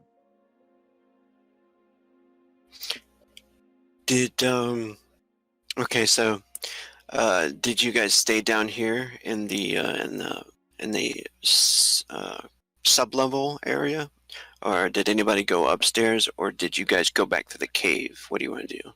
I think we should search the whole place, to be honest, and send on checks. I think Peef definitely wants to check the upstairs once the others get back. Mm-hmm. Yeah, Martin doesn't really feel good about going back the way they came into the cave because the drop. So Yes. Okay, so transporting the goods back from the cave to here, this point, right? yes. Okay, cool. And then, yeah, just so Peef would probably go upstairs, Yeah. and Martin, would you go with Peef up there, or? I would be staying with Bradir and watching Fajimar because I don't want one to fall ill or be more injured than we thought, and I don't want the other to run away. So he's staying with the prisoner and the rescue. I think, is Peef, are you going up without us? Like, without us coming back? Or are you going to wait until we get back before you go up? No, she was gonna wait until you got back. Okay. Okay, cool. So going back down there, I just want to grab you two real quick, Norgar and Emmy. And there is a camera on you two guys, right? Mm-hmm. Yep. At least one. So the goods, you can tell back here that there's a lot of stuff. There's a lot of armor, weapons, coins, food, for the most part. Lots of ale and rum, and probably enough to, sustain quite a bit of travel for the whole caravan, actually. Or you guys could keep it to yourself. It's all up to you. I think Emmy, of course, like, she packs away in some of these chests, like a lot of the food, a lot of the money, some of the weapons if they fit, but she very distinctly leaves behind, like, ale, anything like that. And she looks to Noragar and says, I don't really think they need the ale. Noragar looks a little confused. And says, "All right, if you say so." He looks confused, but he doesn't question it too much. He sort of shrugs, and he's mainly looking around, and he's rooting around amongst the weapons and looking for a good sword, because for a while he's been planning to find a sword and make it an Elysian weapon. So he's gonna have a look for a long sword or something big and that he can use like that. Yeah, definitely. You're looking for sword in particular, specifically sword? Yeah. Okay, cool. Yeah, as you're looking through some of the stuff, you definitely find something that's worthwhile. But if it is worthy of your Elysian, go ahead and roll that spiritual influence one more time. Okay. Yeah. No. It might have to do for a while, unless something is made. Okay. I'm gonna move to this scene here, but there's quite a bit of gear, and I'll send you guys that when we're out of game. Nice. Thanks. Upstairs, you find this house. You pull open a kind of trap door that moves this rug aside, and you come into an old house. It looks like it's really run down and abandoned.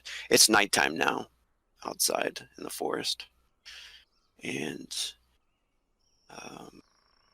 you guys can see that this place must have been, as you peek out the windows of the forest and everything here, you realize that this place was the ruins that you guys had found of the old village. They kind of On the way in. like if you would have found one of the trap doors in one of the houses and stuff, but you guys didn't do very well on searches, Nope. but ended up finding the cave all the same. Yeah, and exiting this place is the forest and the night out there. Do you guys want to stay and camp the night, or do you want to immediately head back in the dark? How far are we from our caravan? As for like, if we remember, like roughly how long did it take for us to get from the caravan to this spot? It took you guys a good 3 hours, but you were like tracking. So if we were moving at pace, it'd probably be like what, half that, or Yeah. I mean, is it dead of night? It is pretty much. I would say probably like around 9. Okay, yeah. Hey, Not- Martinus will look out the window and they look out to the outside. And, I know it's night, but I think we should. If we move quickly, we can probably get back before it's too late. I see well in the dark. I can guide us. Or Beef Keith can. lets me know the. I can get us back. Yeah. Oh, This place perfect. has really bad energies to it. We should leave. Yes, I agree. We should definitely be getting back. And I can make a torch for the two of us, Emmy. So Good. not a problem there. And he just kind of look for a branch when they step out for a torch.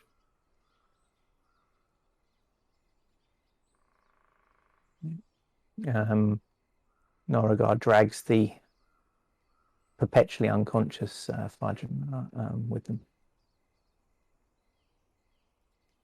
I keep getting stuck in the room. It won't let me out. Lisa, you're tearing me apart.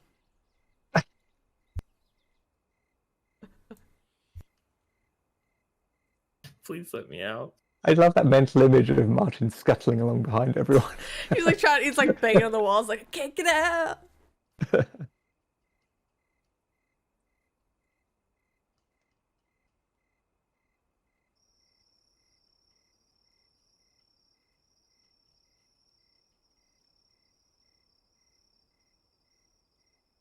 Rogue, you muted. I am muted. Can you guys see now? Yes. Okay. Yeah, you should see the house, the outside of the house, the woods and stuff. And you do realize, the road is an old road here. Most of it is overgrown. But you go ahead and make perception checks, everybody, on this one.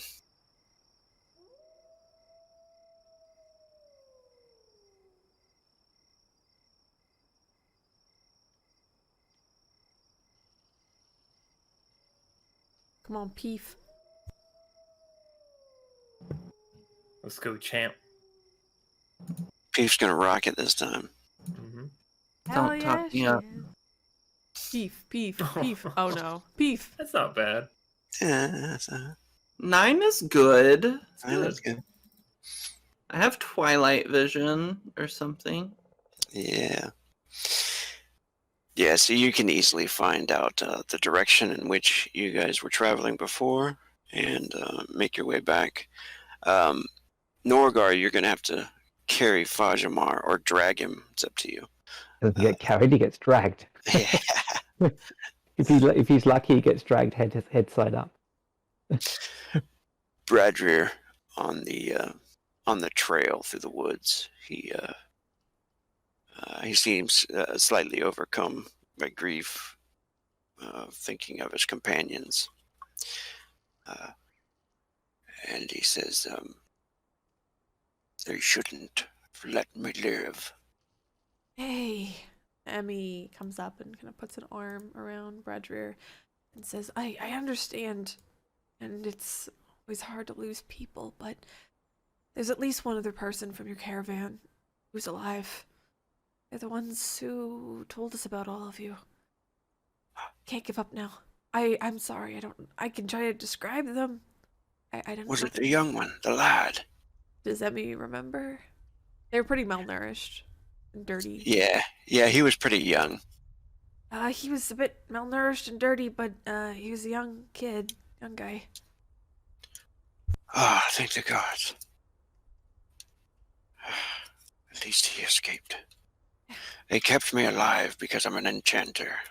They wished for me to place stones in their weapons, in their armor. Don't worry, I wanted to do that now. We've got to just keep going. Here, and she offers her arm and says, I'll help you walk if you'd like. He smiles at you and pats you and... Thank you, lass. I'll be fine, though. All right. She stands up and smiles down at him.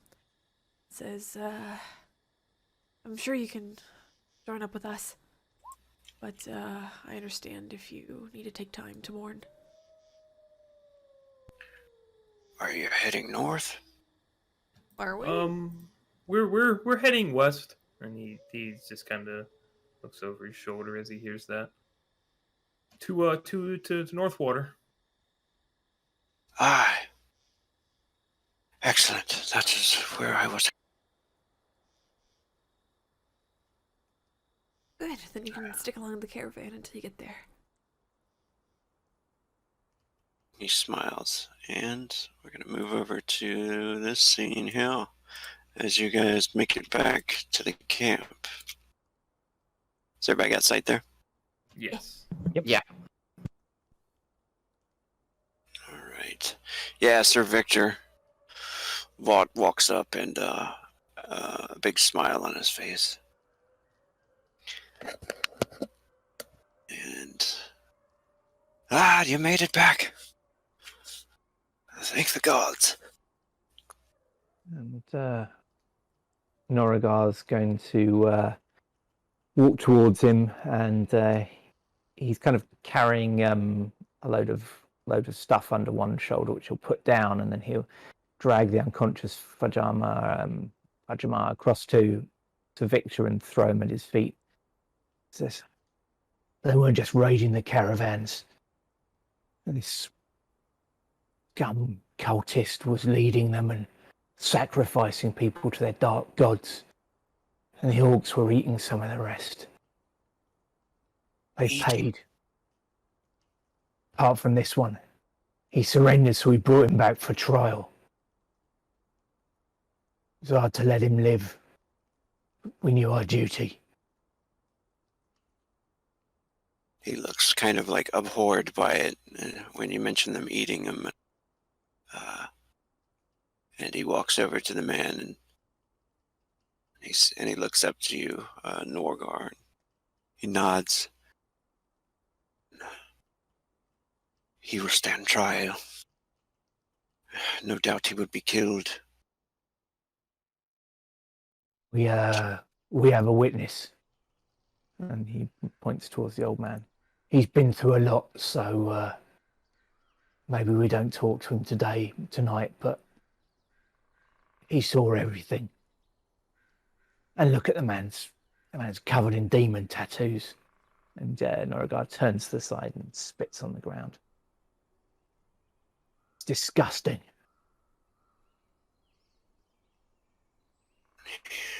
He He nods and he says, the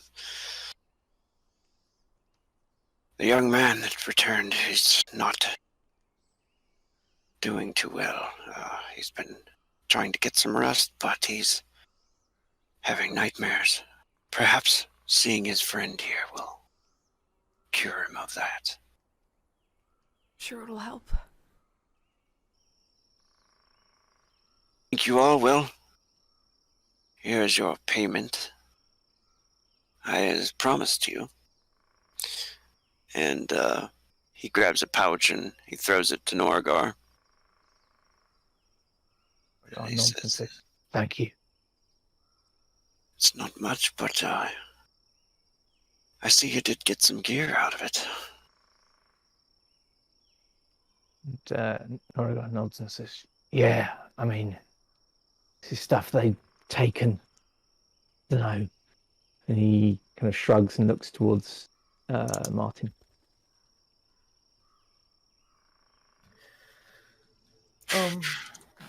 Yes, we brought it back so that those that still survived could make use of what's theirs, reclaim their belongings. But whatever else is left, I mean, unfortunately, those that owned it, they're gone. We may as well make use of it. He nods. Of course. Well, I am the bailiff, and I do have the right to put this man on trial and give him judgment. And he looks to Norgar and says, you're a Templar, aren't you? Yes, I am, Sir Knight. Perhaps you will help me when it comes time for his execution. I will. There is no pleasure to be had in the shedding of blood, but I will rest easier when this one is gone from this world. The worship of demons and black magic and the murder, cannibalism. I do not believe that this one will see another day. Yeah. Some sins, some crimes are too great for anything but death. I'll take him into my custody. Thank you very much. And we'll take the dwarf here to his friend. Just be careful of him. He's a spellcaster. I kept him unconscious just to be sure. And he nods and he waves for a couple of his guards that he's had with him. He's only had like maybe two soldiers that follow him around sometimes, and they lead him away, leaving you all at the camp by yourselves. Emmy finds a place around the fire, takes a seat, puts her hands on her knees and kind of huffs and says, did we find some food down there? Like edible food? I think we did. She kind of like scours into her bag and starts like pulling out like eggs and cheese and some other stuff. Amazing. Oh, I found some stuff. Emmy, get the pot. Of course, and she reaches to her side and pulls out the cast iron pot that she has. Norigar's eyes light up and he goes, "Oh, mead!" And he almost grabs the bottle and then says, "Oh, sorry, I'm rather partial to mead." And Emmy says, "As long as you don't put any of the meat in the food, I'm good. You know me, Marty." Oh, yes, of course. Mead doesn't really lend a good flavor to some of these ingredients, Norgar, but you're welcome to drink it straight if you would like. I don't partake myself. And Noragard sort of looks across at Emmy again and goes, you all right if I drink this? Yeah, yeah. She smiles up at Norgar and says, it's personal choice. It misaligns, the body from the spirit. So I don't Oh, yeah. drink it. Like sex. Yeah. Ah. And he knocks back a bit of the mead. Emmy's face flushes. She kind of, thankfully, the fire covers, I think, a lot of the her face reddening. She kind of just looks away. Yeah.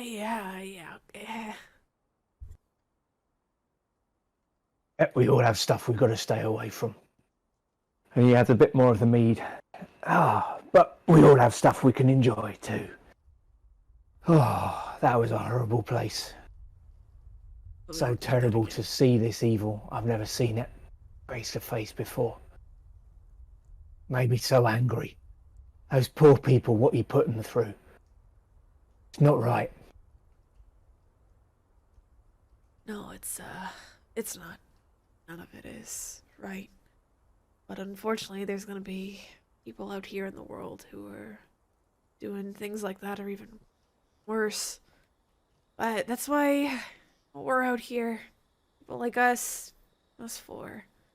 We can try to make whatever we touch and people who we interact with, try to make them better, their lives more fulfilling, I guess. Couldn't have said it better myself. I feel like you could have. Your God should be proud to have a worshipper like you. Whatever name you call him by. Galtor. Oakfather. That one, yeah. Oh, good for you. You're a good soul. You hear, Peef, you're back.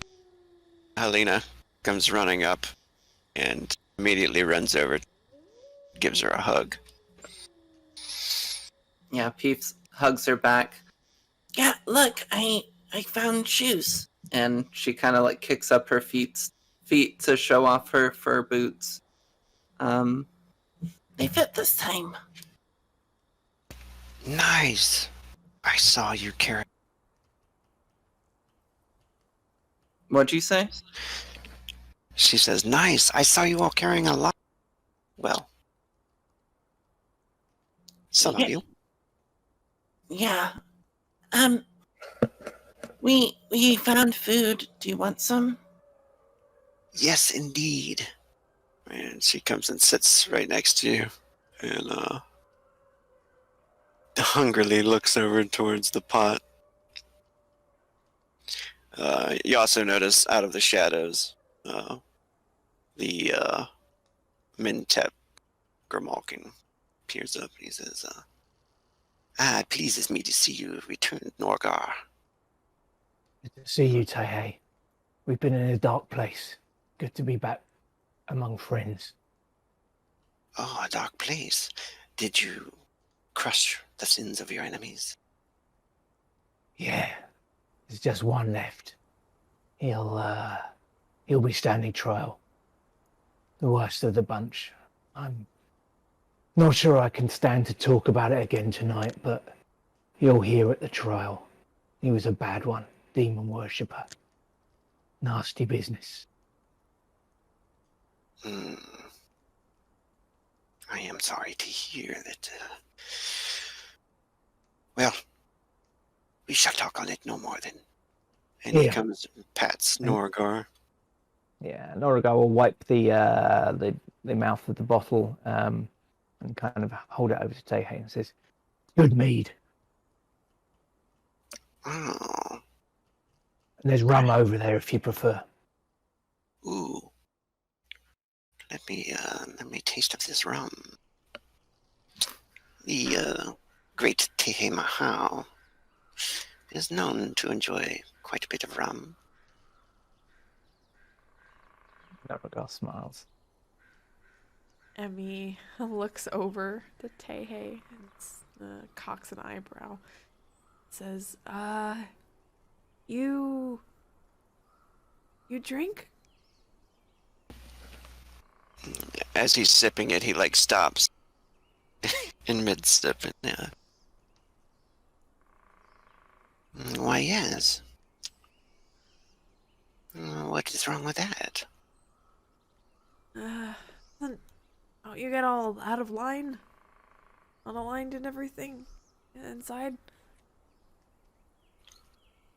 No, quite the opposite. I feel quite aligned when I drink from the rum. Oh. He seems a bit surprised at that. Says, oh, that must... That's interesting. Oh, you mean the key within the body? I see. Yeah. It does not seem to have the same effect on me. Perhaps it is because I am of Mentet blood. Oh, I mean, that's fair. I've never really tried it myself, so I don't want to start. He takes a big gulp, few big gulps actually, and starts to purr as he sits it down in his stomach.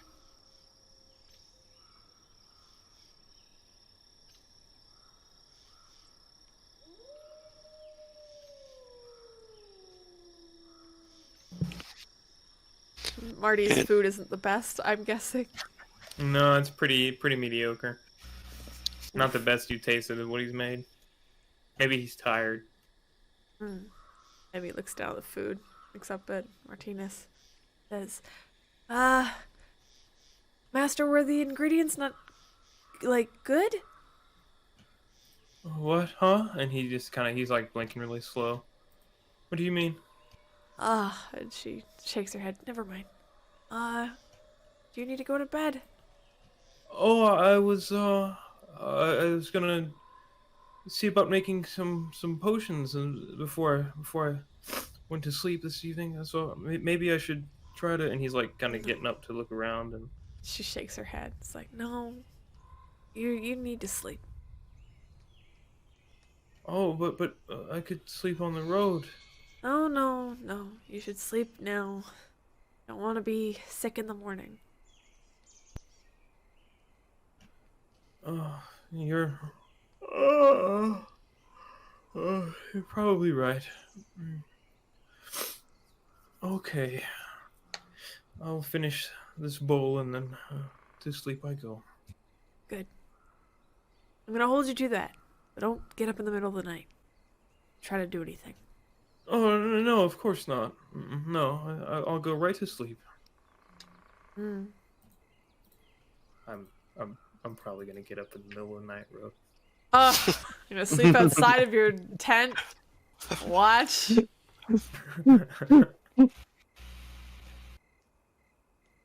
Helena. Oh, go ahead. No, go ahead. I was just going to say, Helena is, after a little bit of food, she does bust out some things that she had carved, and is going to give them to Peef. If you want lockpicks, she's going to give you a D4 you can roll. A D4 wooden lockpicks. Amazing. A D4 bone picks or whatever. Yeah. Oh, these would have come in handy. Thanks. And, yeah, go ahead, Norgar. I was just going to say that Norigar and Tehe, they're not. Well, Norigar's not drinking heavily. Tehe might be, but Norigar's not drinking too heavily for a troll. But he has a little bit, and he still seems pretty tense and on edge and unhappy and a little bit angry, but it slowly wears off as he drinks a little bit more and relaxes a bit around Tehe, because Tehe's pretty easy and fun company. And you think that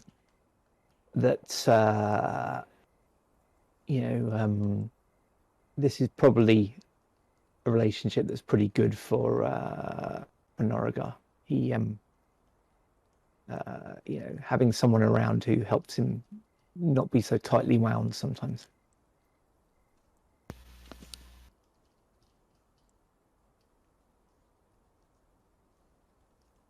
Tehe is going to tell about 5 flying fists in her claws, and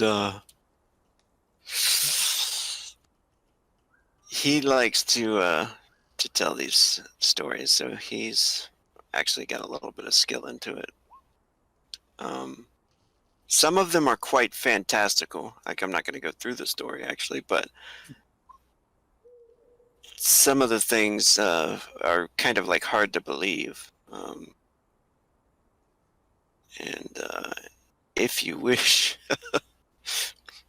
you can roll detect deception on them, or you can just accept them as. Oh, he's going to accept them as that, but he's quite interested in just trying to see if he can work out, which ones are pretty right, because they all sound pretty far-fetched, but he knows not all of them are, so he's going to try and see if he can work out, but he won't react to them any differently.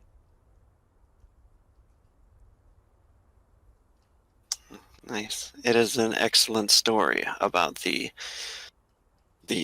clan and them fighting off the ninjas that came to attack his clan. I don't remember if we went into how you met him or not, but I think we did know. But he's been talking about himself being a Mudai for quite some time, and you've never actually ever really seen him do any special Mudai stuff. No spells or anything, actually. But he talks about it a lot. I figure I've never really seen him with his with his back to the wall, and I'm sure if it really came down to it, he'd bust out something impressive. Yeah. As a character, anyway. Yeah. But Norigar thinks. And he definitely didn't agree to go with you guys on that last journey. He likes being lazy and enjoying his food and rum. But if there's not anything else, we will to the next day. Yeah, I think Martin will eventually he'll get up and think about going out to do some stuff, but then it's like, nah, I'm beat. Peef is gonna sneak to Martin in the night. Oh shit. Oh. Are you in a tent, or where are you sleeping? Probably in one of the tents that's set up. I'm assuming there's enough tents around that when we all camp together, or maybe in one of the carts. One of those two, I'd imagine. Do you imagine you're in there alone, or are there other people? Probably. He would try to sleep by himself. Okay. We could have it to where you catch him coming back from like using the bathroom in the middle of the night or something. Yeah, maybe you're like using the bathroom and then Peef jumps out of a bush. Yeah, sure. So yeah, he's like using the bathroom all night, and he's just getting ready to head back, out in the woods a bit away. Hey, Martin. Oh, She's like getting out of a bush. yeah, and he stumbles and falls, and he like starts reaching for the sword on his hip that he had taken earlier, but then recognizes. Oh God! Oh, Peef, you can't do that. Emmy does that enough to me already, and I think my heart's probably twice its age by now. Oh, I was just, yeah, I just needed to, talk to you in private. Okay. Well, he kind of stands up and straightens up. What about? Are you a mutant? He pales for a second. He will try to play it off. I'm not sure why you would think such a thing. saw you doing some things in the cave. I used to have a friend that used to be able to do those things. What things are you talking about? Making witchfire potions is fairly common. No, like things with your mind, like moving things. Like when that goblin fell into the river and the waterfall. Well, before they got back up on the bridge, but that was you, right? Oh, he certainly just fell. I'm sure. Oh God. Yeah, he's you can. I don't even think you'll have to roll to beat that. No, He's my clearly minimum is lying. two. He's clearly lying about it. He looks. Okay. When I was studying alchemy, I think something happened, and I can do things like that. I haven't told anyone. Well, it's not exactly a welcome thing where I'm from.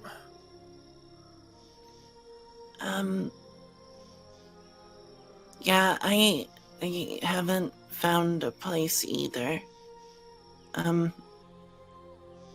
Your secret's safe with me. I'm a mutant too.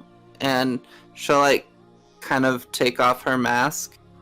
And you see that she's got these pieces of wood growing out of her skin on her cheeks, and a large collection of wood on her forehead growing into the like branch that comes out of her mask.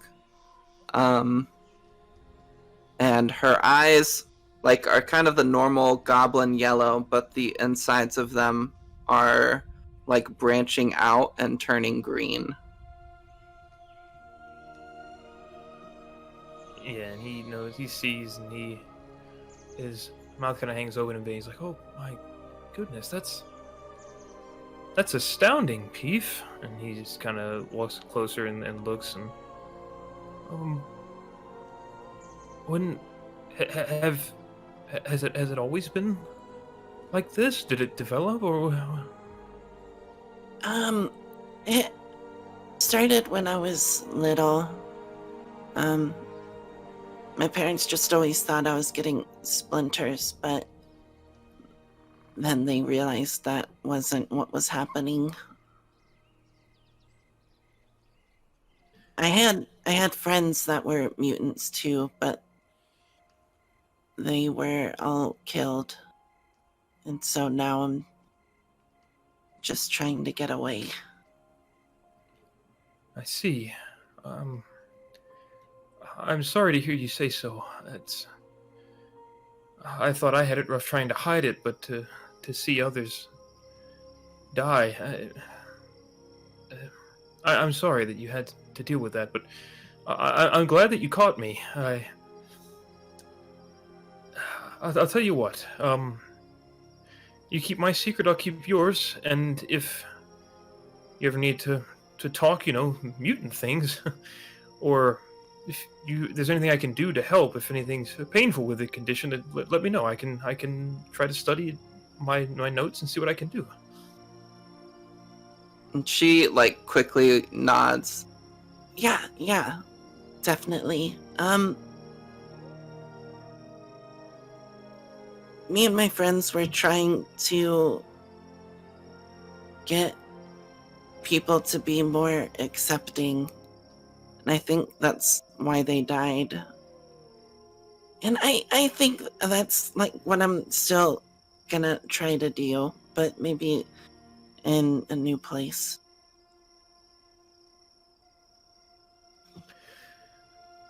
Well, whenever you have an idea of what you want to do with that, just let me know, and I'll help how I can.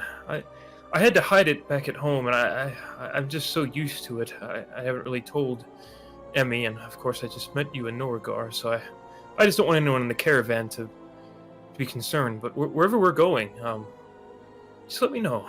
And you know, I think anybody should be able to live their lives without, you know, prejudice affecting them the way it does. It isn't right. So, just let me know, and I'll help where I can. Yeah. Okay, good night. And she like quickly puts on her mask and is gonna run off into the dark. Good night. And he's kind of looks. He breathes deep, and I guess I'll try to go back to sleep. And he's shivering, kind of walks back to his tent.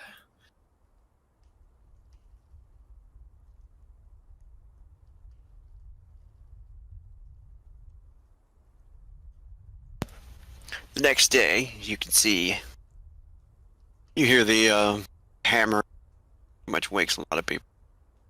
You notice there's an orc, Garl. He been part of the caravan. He seems to be the woodworker, carpenter, laborer. He has finally finished repairing the wagon, and you notice everybody is gathering their things to leave. It doesn't take long for everybody to get their stuff together and start off on the trail again. Do we need to do anything before you leave, or you guys good? How much time would we have in the morning before we start moving? Oh, definitely like 2 hours. I would cook breakfast and try to brew some potions before we move off. All right, nice. So I'll try to brew like a health potion and a chi potion. Okay. So How much HP do we gain? For eating and sleeping is 2d6. any bonus from that new cooking roll? Oh yeah, if you get a good roll. That was an 8. With Norigar's regeneration, does it just continue out of combat? Yep. Cool. How much regeneration do you have? Does it say per round, or is it per hour or something? I thought it was Oh, per baby. round.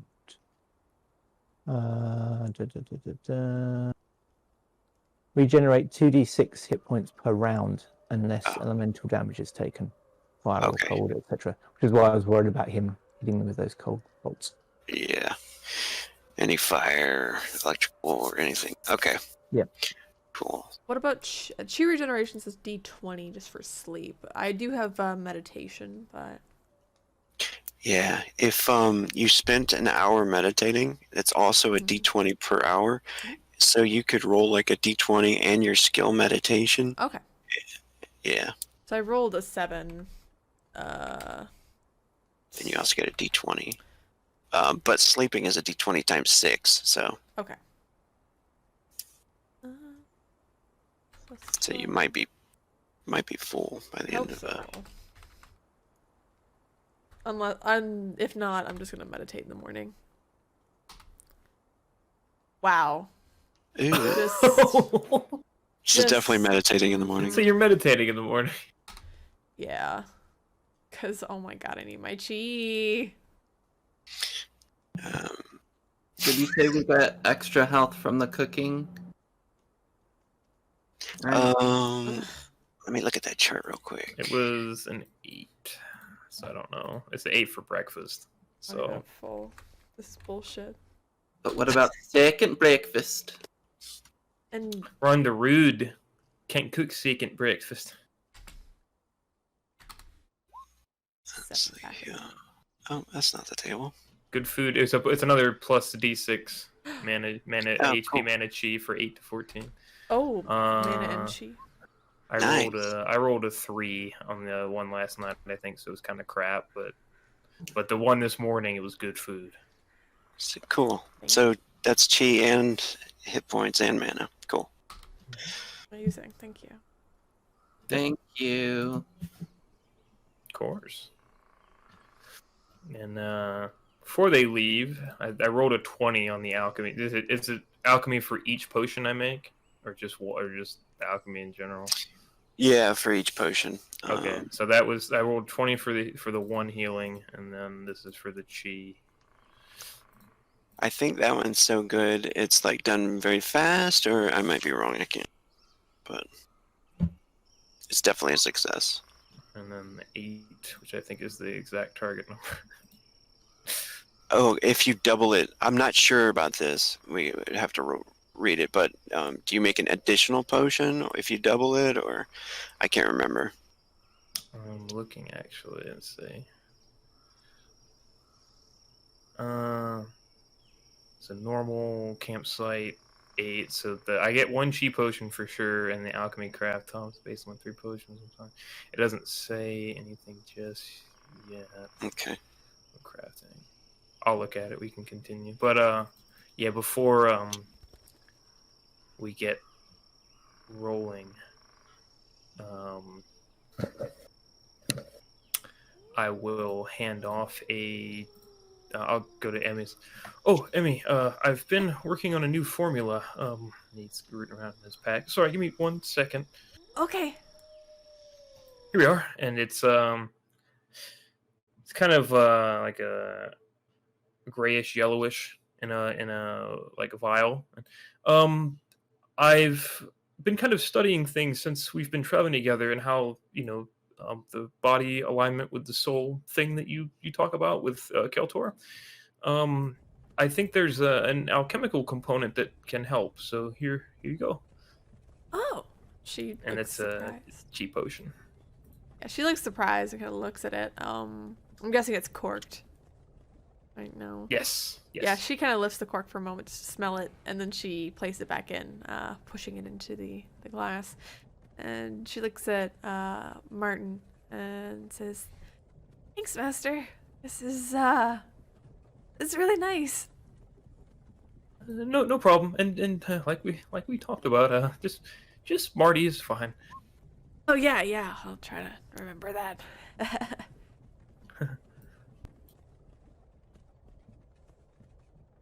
Oh, it's getting cold. Well, looks like it Get is. these cloaks. Yes, looks like it's Oh, staying yeah. the same too. The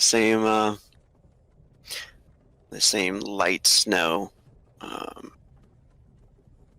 Kind of a light breeze off to the north. You can see the cliffs now. You've gotten closer to the water, like to the point where even on the road comes very close to the cliffs, and you can see it cascades off over into the ocean of the North Sea.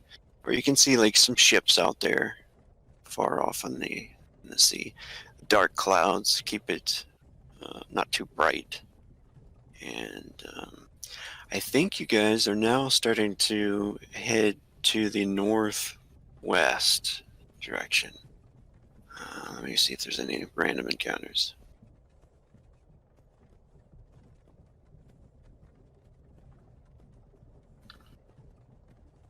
I'm trying to go slow, just in case. Ooh, there is. Hear you. We're trying to go slow so we don't like zip all the way to Northwater, and then Mhm. the other group, the other group is like, okay, Oh no, Maybe- of course. Of course. maybe.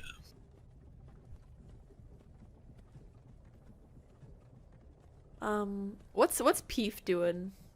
As we're going. She's probably just walking with Helena. Maybe people watching and looking around. She knows that you guys we all just beat the bandits, but she's always on the lookout to make sure nothing else is going on. At nights she'd be hunting, but during the day she's just walking along. Yeah, I think at one point, Emmy would pull up next to Peef and Helena. I look down at the two of them, and she smiles and says, "So how did you two meet?"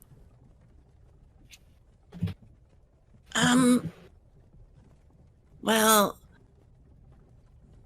she was trying to steal something, and I was also kind of trying to steal the same thing. And then she got away with it, but I followed her, and then we talked and became friends.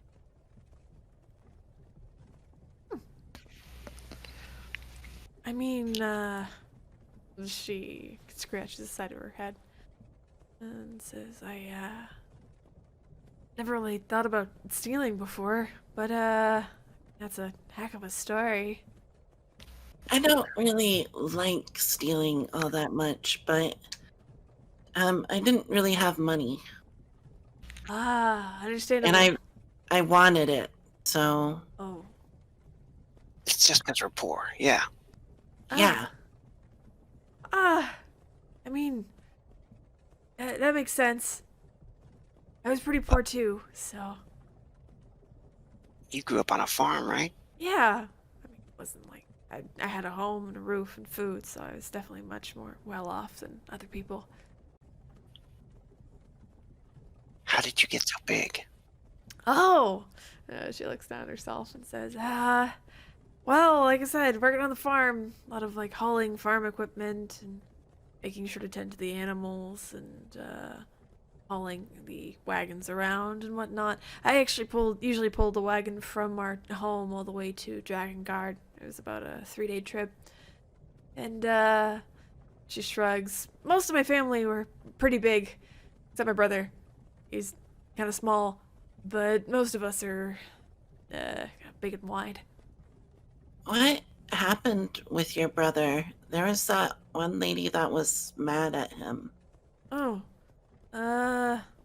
Emmy drifts off a bit, looking away, and says, well, he did something that some people perceived as bad, apparently, and he kind What of... did he do?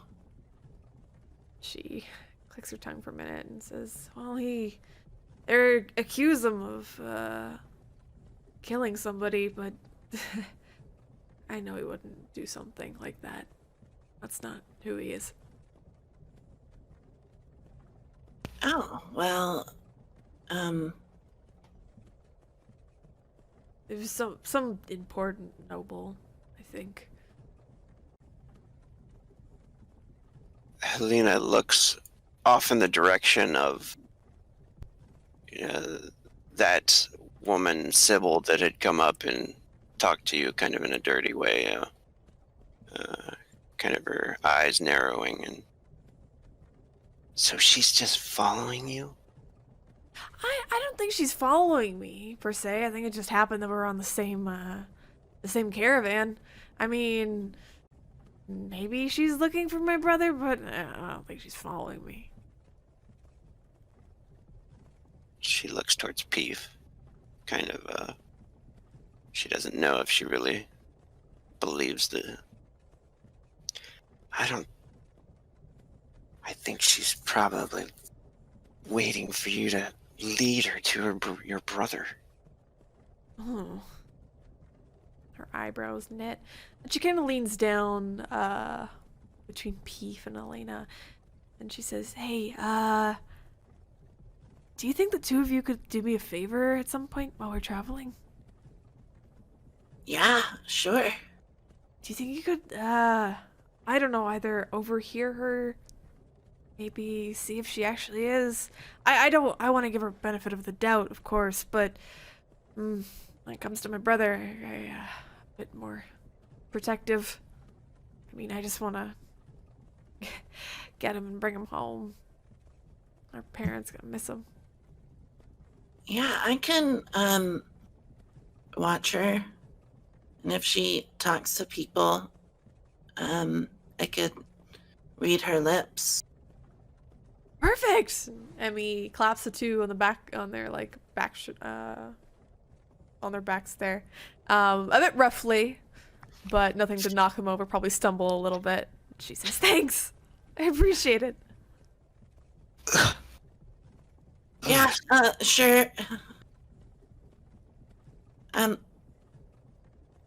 Does she have a journal? Do you know? She shrugs, and I don't know. We could steal her journal. We could steal her journal. If she doesn't know how to write.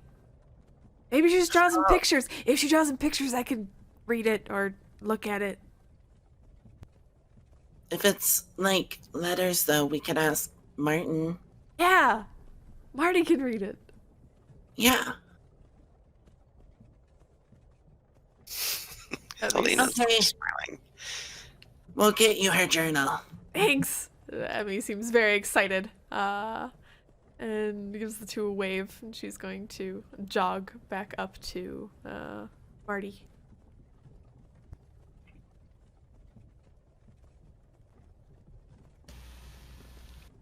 Yeah, and Marty's just walking along, occasionally picking at leaves if there's any ingredients he can take, but also kind of writing in his journal, documenting their journey.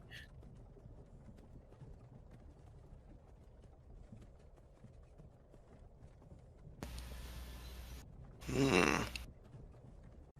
You guys here, as you guys are riding along, it's kind of a deep growl, roar that catches everybody's attention. It seems kind of far off, though, and it does seem like some sort of maybe wild animal or creature. Does anybody have ways of identifying that? Perception. I could just No. make an intelligence roll. I don't think anybody has creature lore. Emmy will make sure that her chickens are stuffed inside one of the caravans and safe. She's like, it's okay, it's I okay. have- Calm down. I mean, I have hunting. Oh, I do have creature lore. Could I do hunting? Like, maybe it's... Yeah, go ahead. That would work. Not bad. Be a pretty be a higher roll, but I think she's got it. Wow! I think she's got it. yeah. Let me see if I have that sound. I used to have this sound. Oh god. Rawr. XD. XT. No, this is your bulgy. No. I've heard of this creature before. It's a cat girl. Did you hear it at all? No. Oh no. Might have to turn the volume up on it. Yeah. Oh, it might not be working. No. Anyway, but it sounds. Oh, I might have to reload a second. Do you ever have your chat bar, your text and everything just vanish, or it gets pulled out? Yeah, you just have to exit it. You have to press the X on it, and then it'll go back into where it's supposed to be. If it Why pops does up mine to not another go window. back? I don't Yeah, know. mine pops out, and if I close it, it just disappears, and I can't pull it back up. That's weird. That's what happens with mine when I pop it out. I always just have to reload. It's annoying. Maybe it's a. Do you use Google Chrome? Uh-huh. Maybe it's a Chrome issue. All right. It definitely sounds like with that roll, a bear, some type of bear. Can I find the Denite guy? Yes. Yeah, definitely. What was his name again? His name was Zar Abo. Zar. And he looks back. He was definitely looking off in that direction too, in the trees. But he's walking behind one of the wagons, and he looks down at you. Hello. Did you hear the bear? I did. I believe it is mating season. Oh, I thought maybe we could kill it and eat it. That is a dangerous creature. We could try. Are we in a desperate need of food? Or would you like to gather up the hides for sale in Northwater? Both.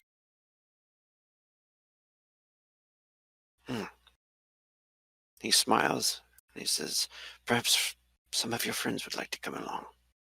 It might take more than just you and I. Yeah, I can ask them. I don't think they're great at hunting, but I'll ask them. Yes, that could spoil the hunt. More people coming along, but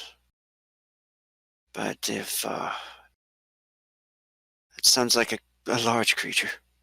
If it charges, could be quite dangerous. Yeah. I'm sure we'll be able to handle it. Let me go talk to them. All I'll be right. back.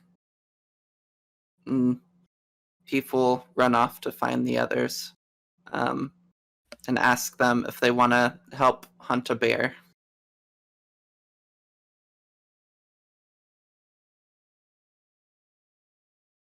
Martin's not into it. Emmy is 100% down to punch a bear. He's like, I gotta fight a bear? Martin, Noriga, Master, you have to come. You can see me punch a bear. Uh, Please. I mean, Please. I don't want to get, left behind by the caravan or anything. I mean, do we have the time? Yeah, Czar's coming with us. He's like the official hunter for the caravan.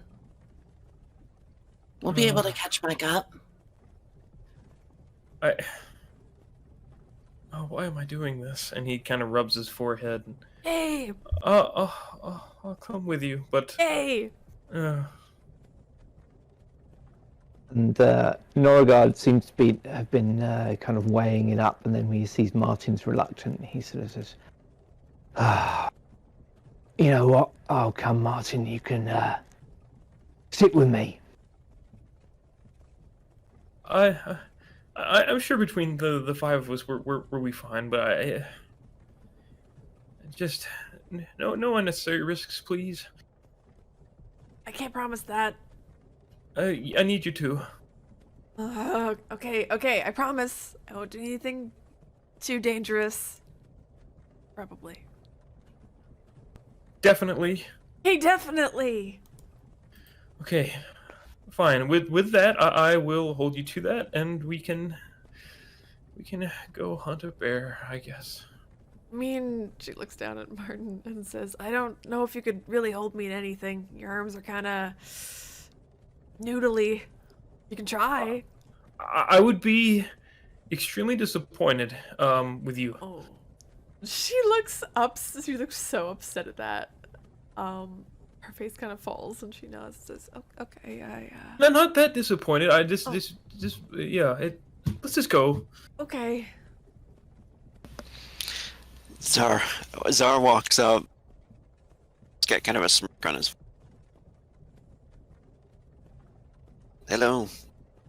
Did you all wish to come on the hunting trip? Yes. And he says, good. This could be a very large creature. Very dangerous. If it charges, get out of the way. I'll jump on his back and wrestle it to the ground. And he looks at you for a moment. First, the look is kind of like doubtful, but as he like looks you over for a minute, it changes, and he says, "I could see that happening." We'll see if it does. I've never wrestled a bear before.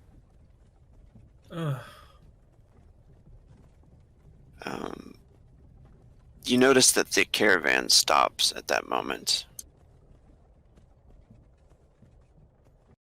And Sir Victor starts to talk to the others. It has been agreed. We will stop at the Traveler's Inn up here for the night. And you can see up over the hill, there's a large inn with stables connected to it. You can see some people out there. They look at pretty much like little silhouettes at this point, but you're getting close to it. And you notice the inn could probably house everybody, and be plenty of drinks and food that night at the inn. Also, he comes over to your group with a little more grim look on his face. And, we have agreed the man, the cultist, will be executed at sundown. Would you help us in taking part in this?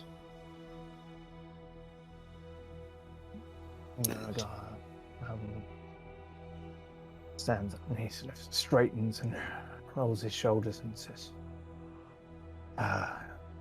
it's a clear and important duty.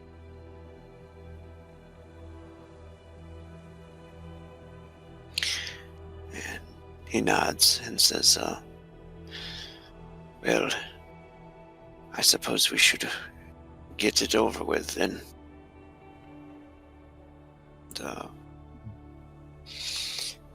Czar looks to you guys and says, perhaps we should hold off on the hunting trip until after this then.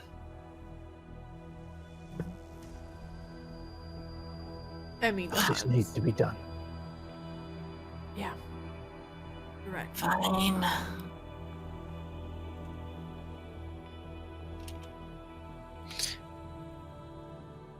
So I'm going to move you guys to this scene here.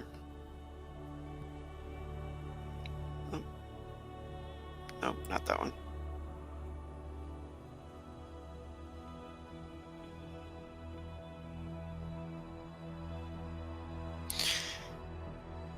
They bring the man up. He's got kind of a smirk on his face, and it's outside of the inn. They have one of those large posts set up, kind of an L-shaped, an upside-down L shape, where they have the noose attached to it. And Sir Victor comes over to speak with Norgar and says, if you could lead him up there and do the deed, I would be grateful for it. I figure you might have more hatred for him in your heart. Hatred for his deeds. I'm trying not to hate the man, but it's difficult. My faith says not to hate, but how can you not when in the face of everything this man's done? But I'm doing what I'm doing for justice, for those he murdered, not for hatred.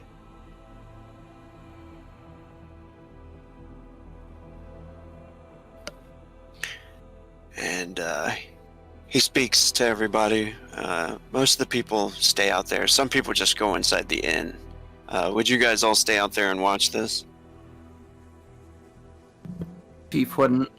No, I think just for I think Emmy would, but she's fairly grim about it.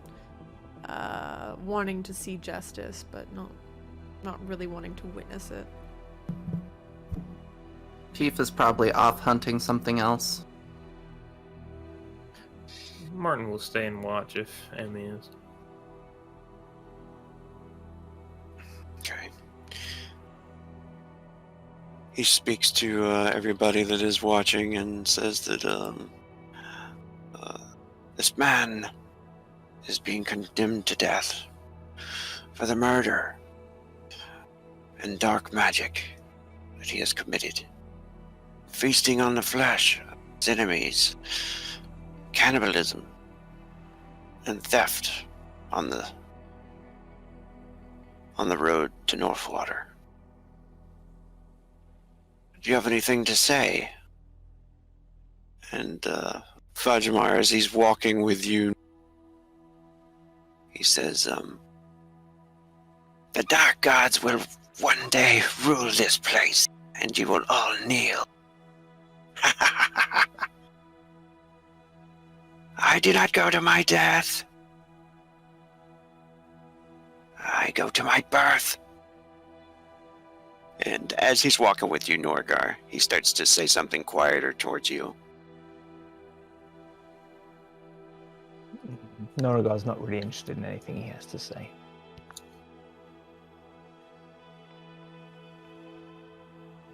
He says, yeah, he starts like taunting you, like, it's too bad you couldn't have saved more of them, huh? Templar. You should be worrying about yourself, scum. You're going to your death and everlasting punishment. It's a shame you can only die once. And Noragar will take him up to the platform and put the noose around his neck and tighten it enough that it makes it difficult for him to speak. First of all. As he was walking up there, he was very confident and, being a total ass, trying to taunt you and stuff. As he starts to get up there, you can see the fear in his eyes, and she put the rope around his neck. And Sir Victor just nods to you.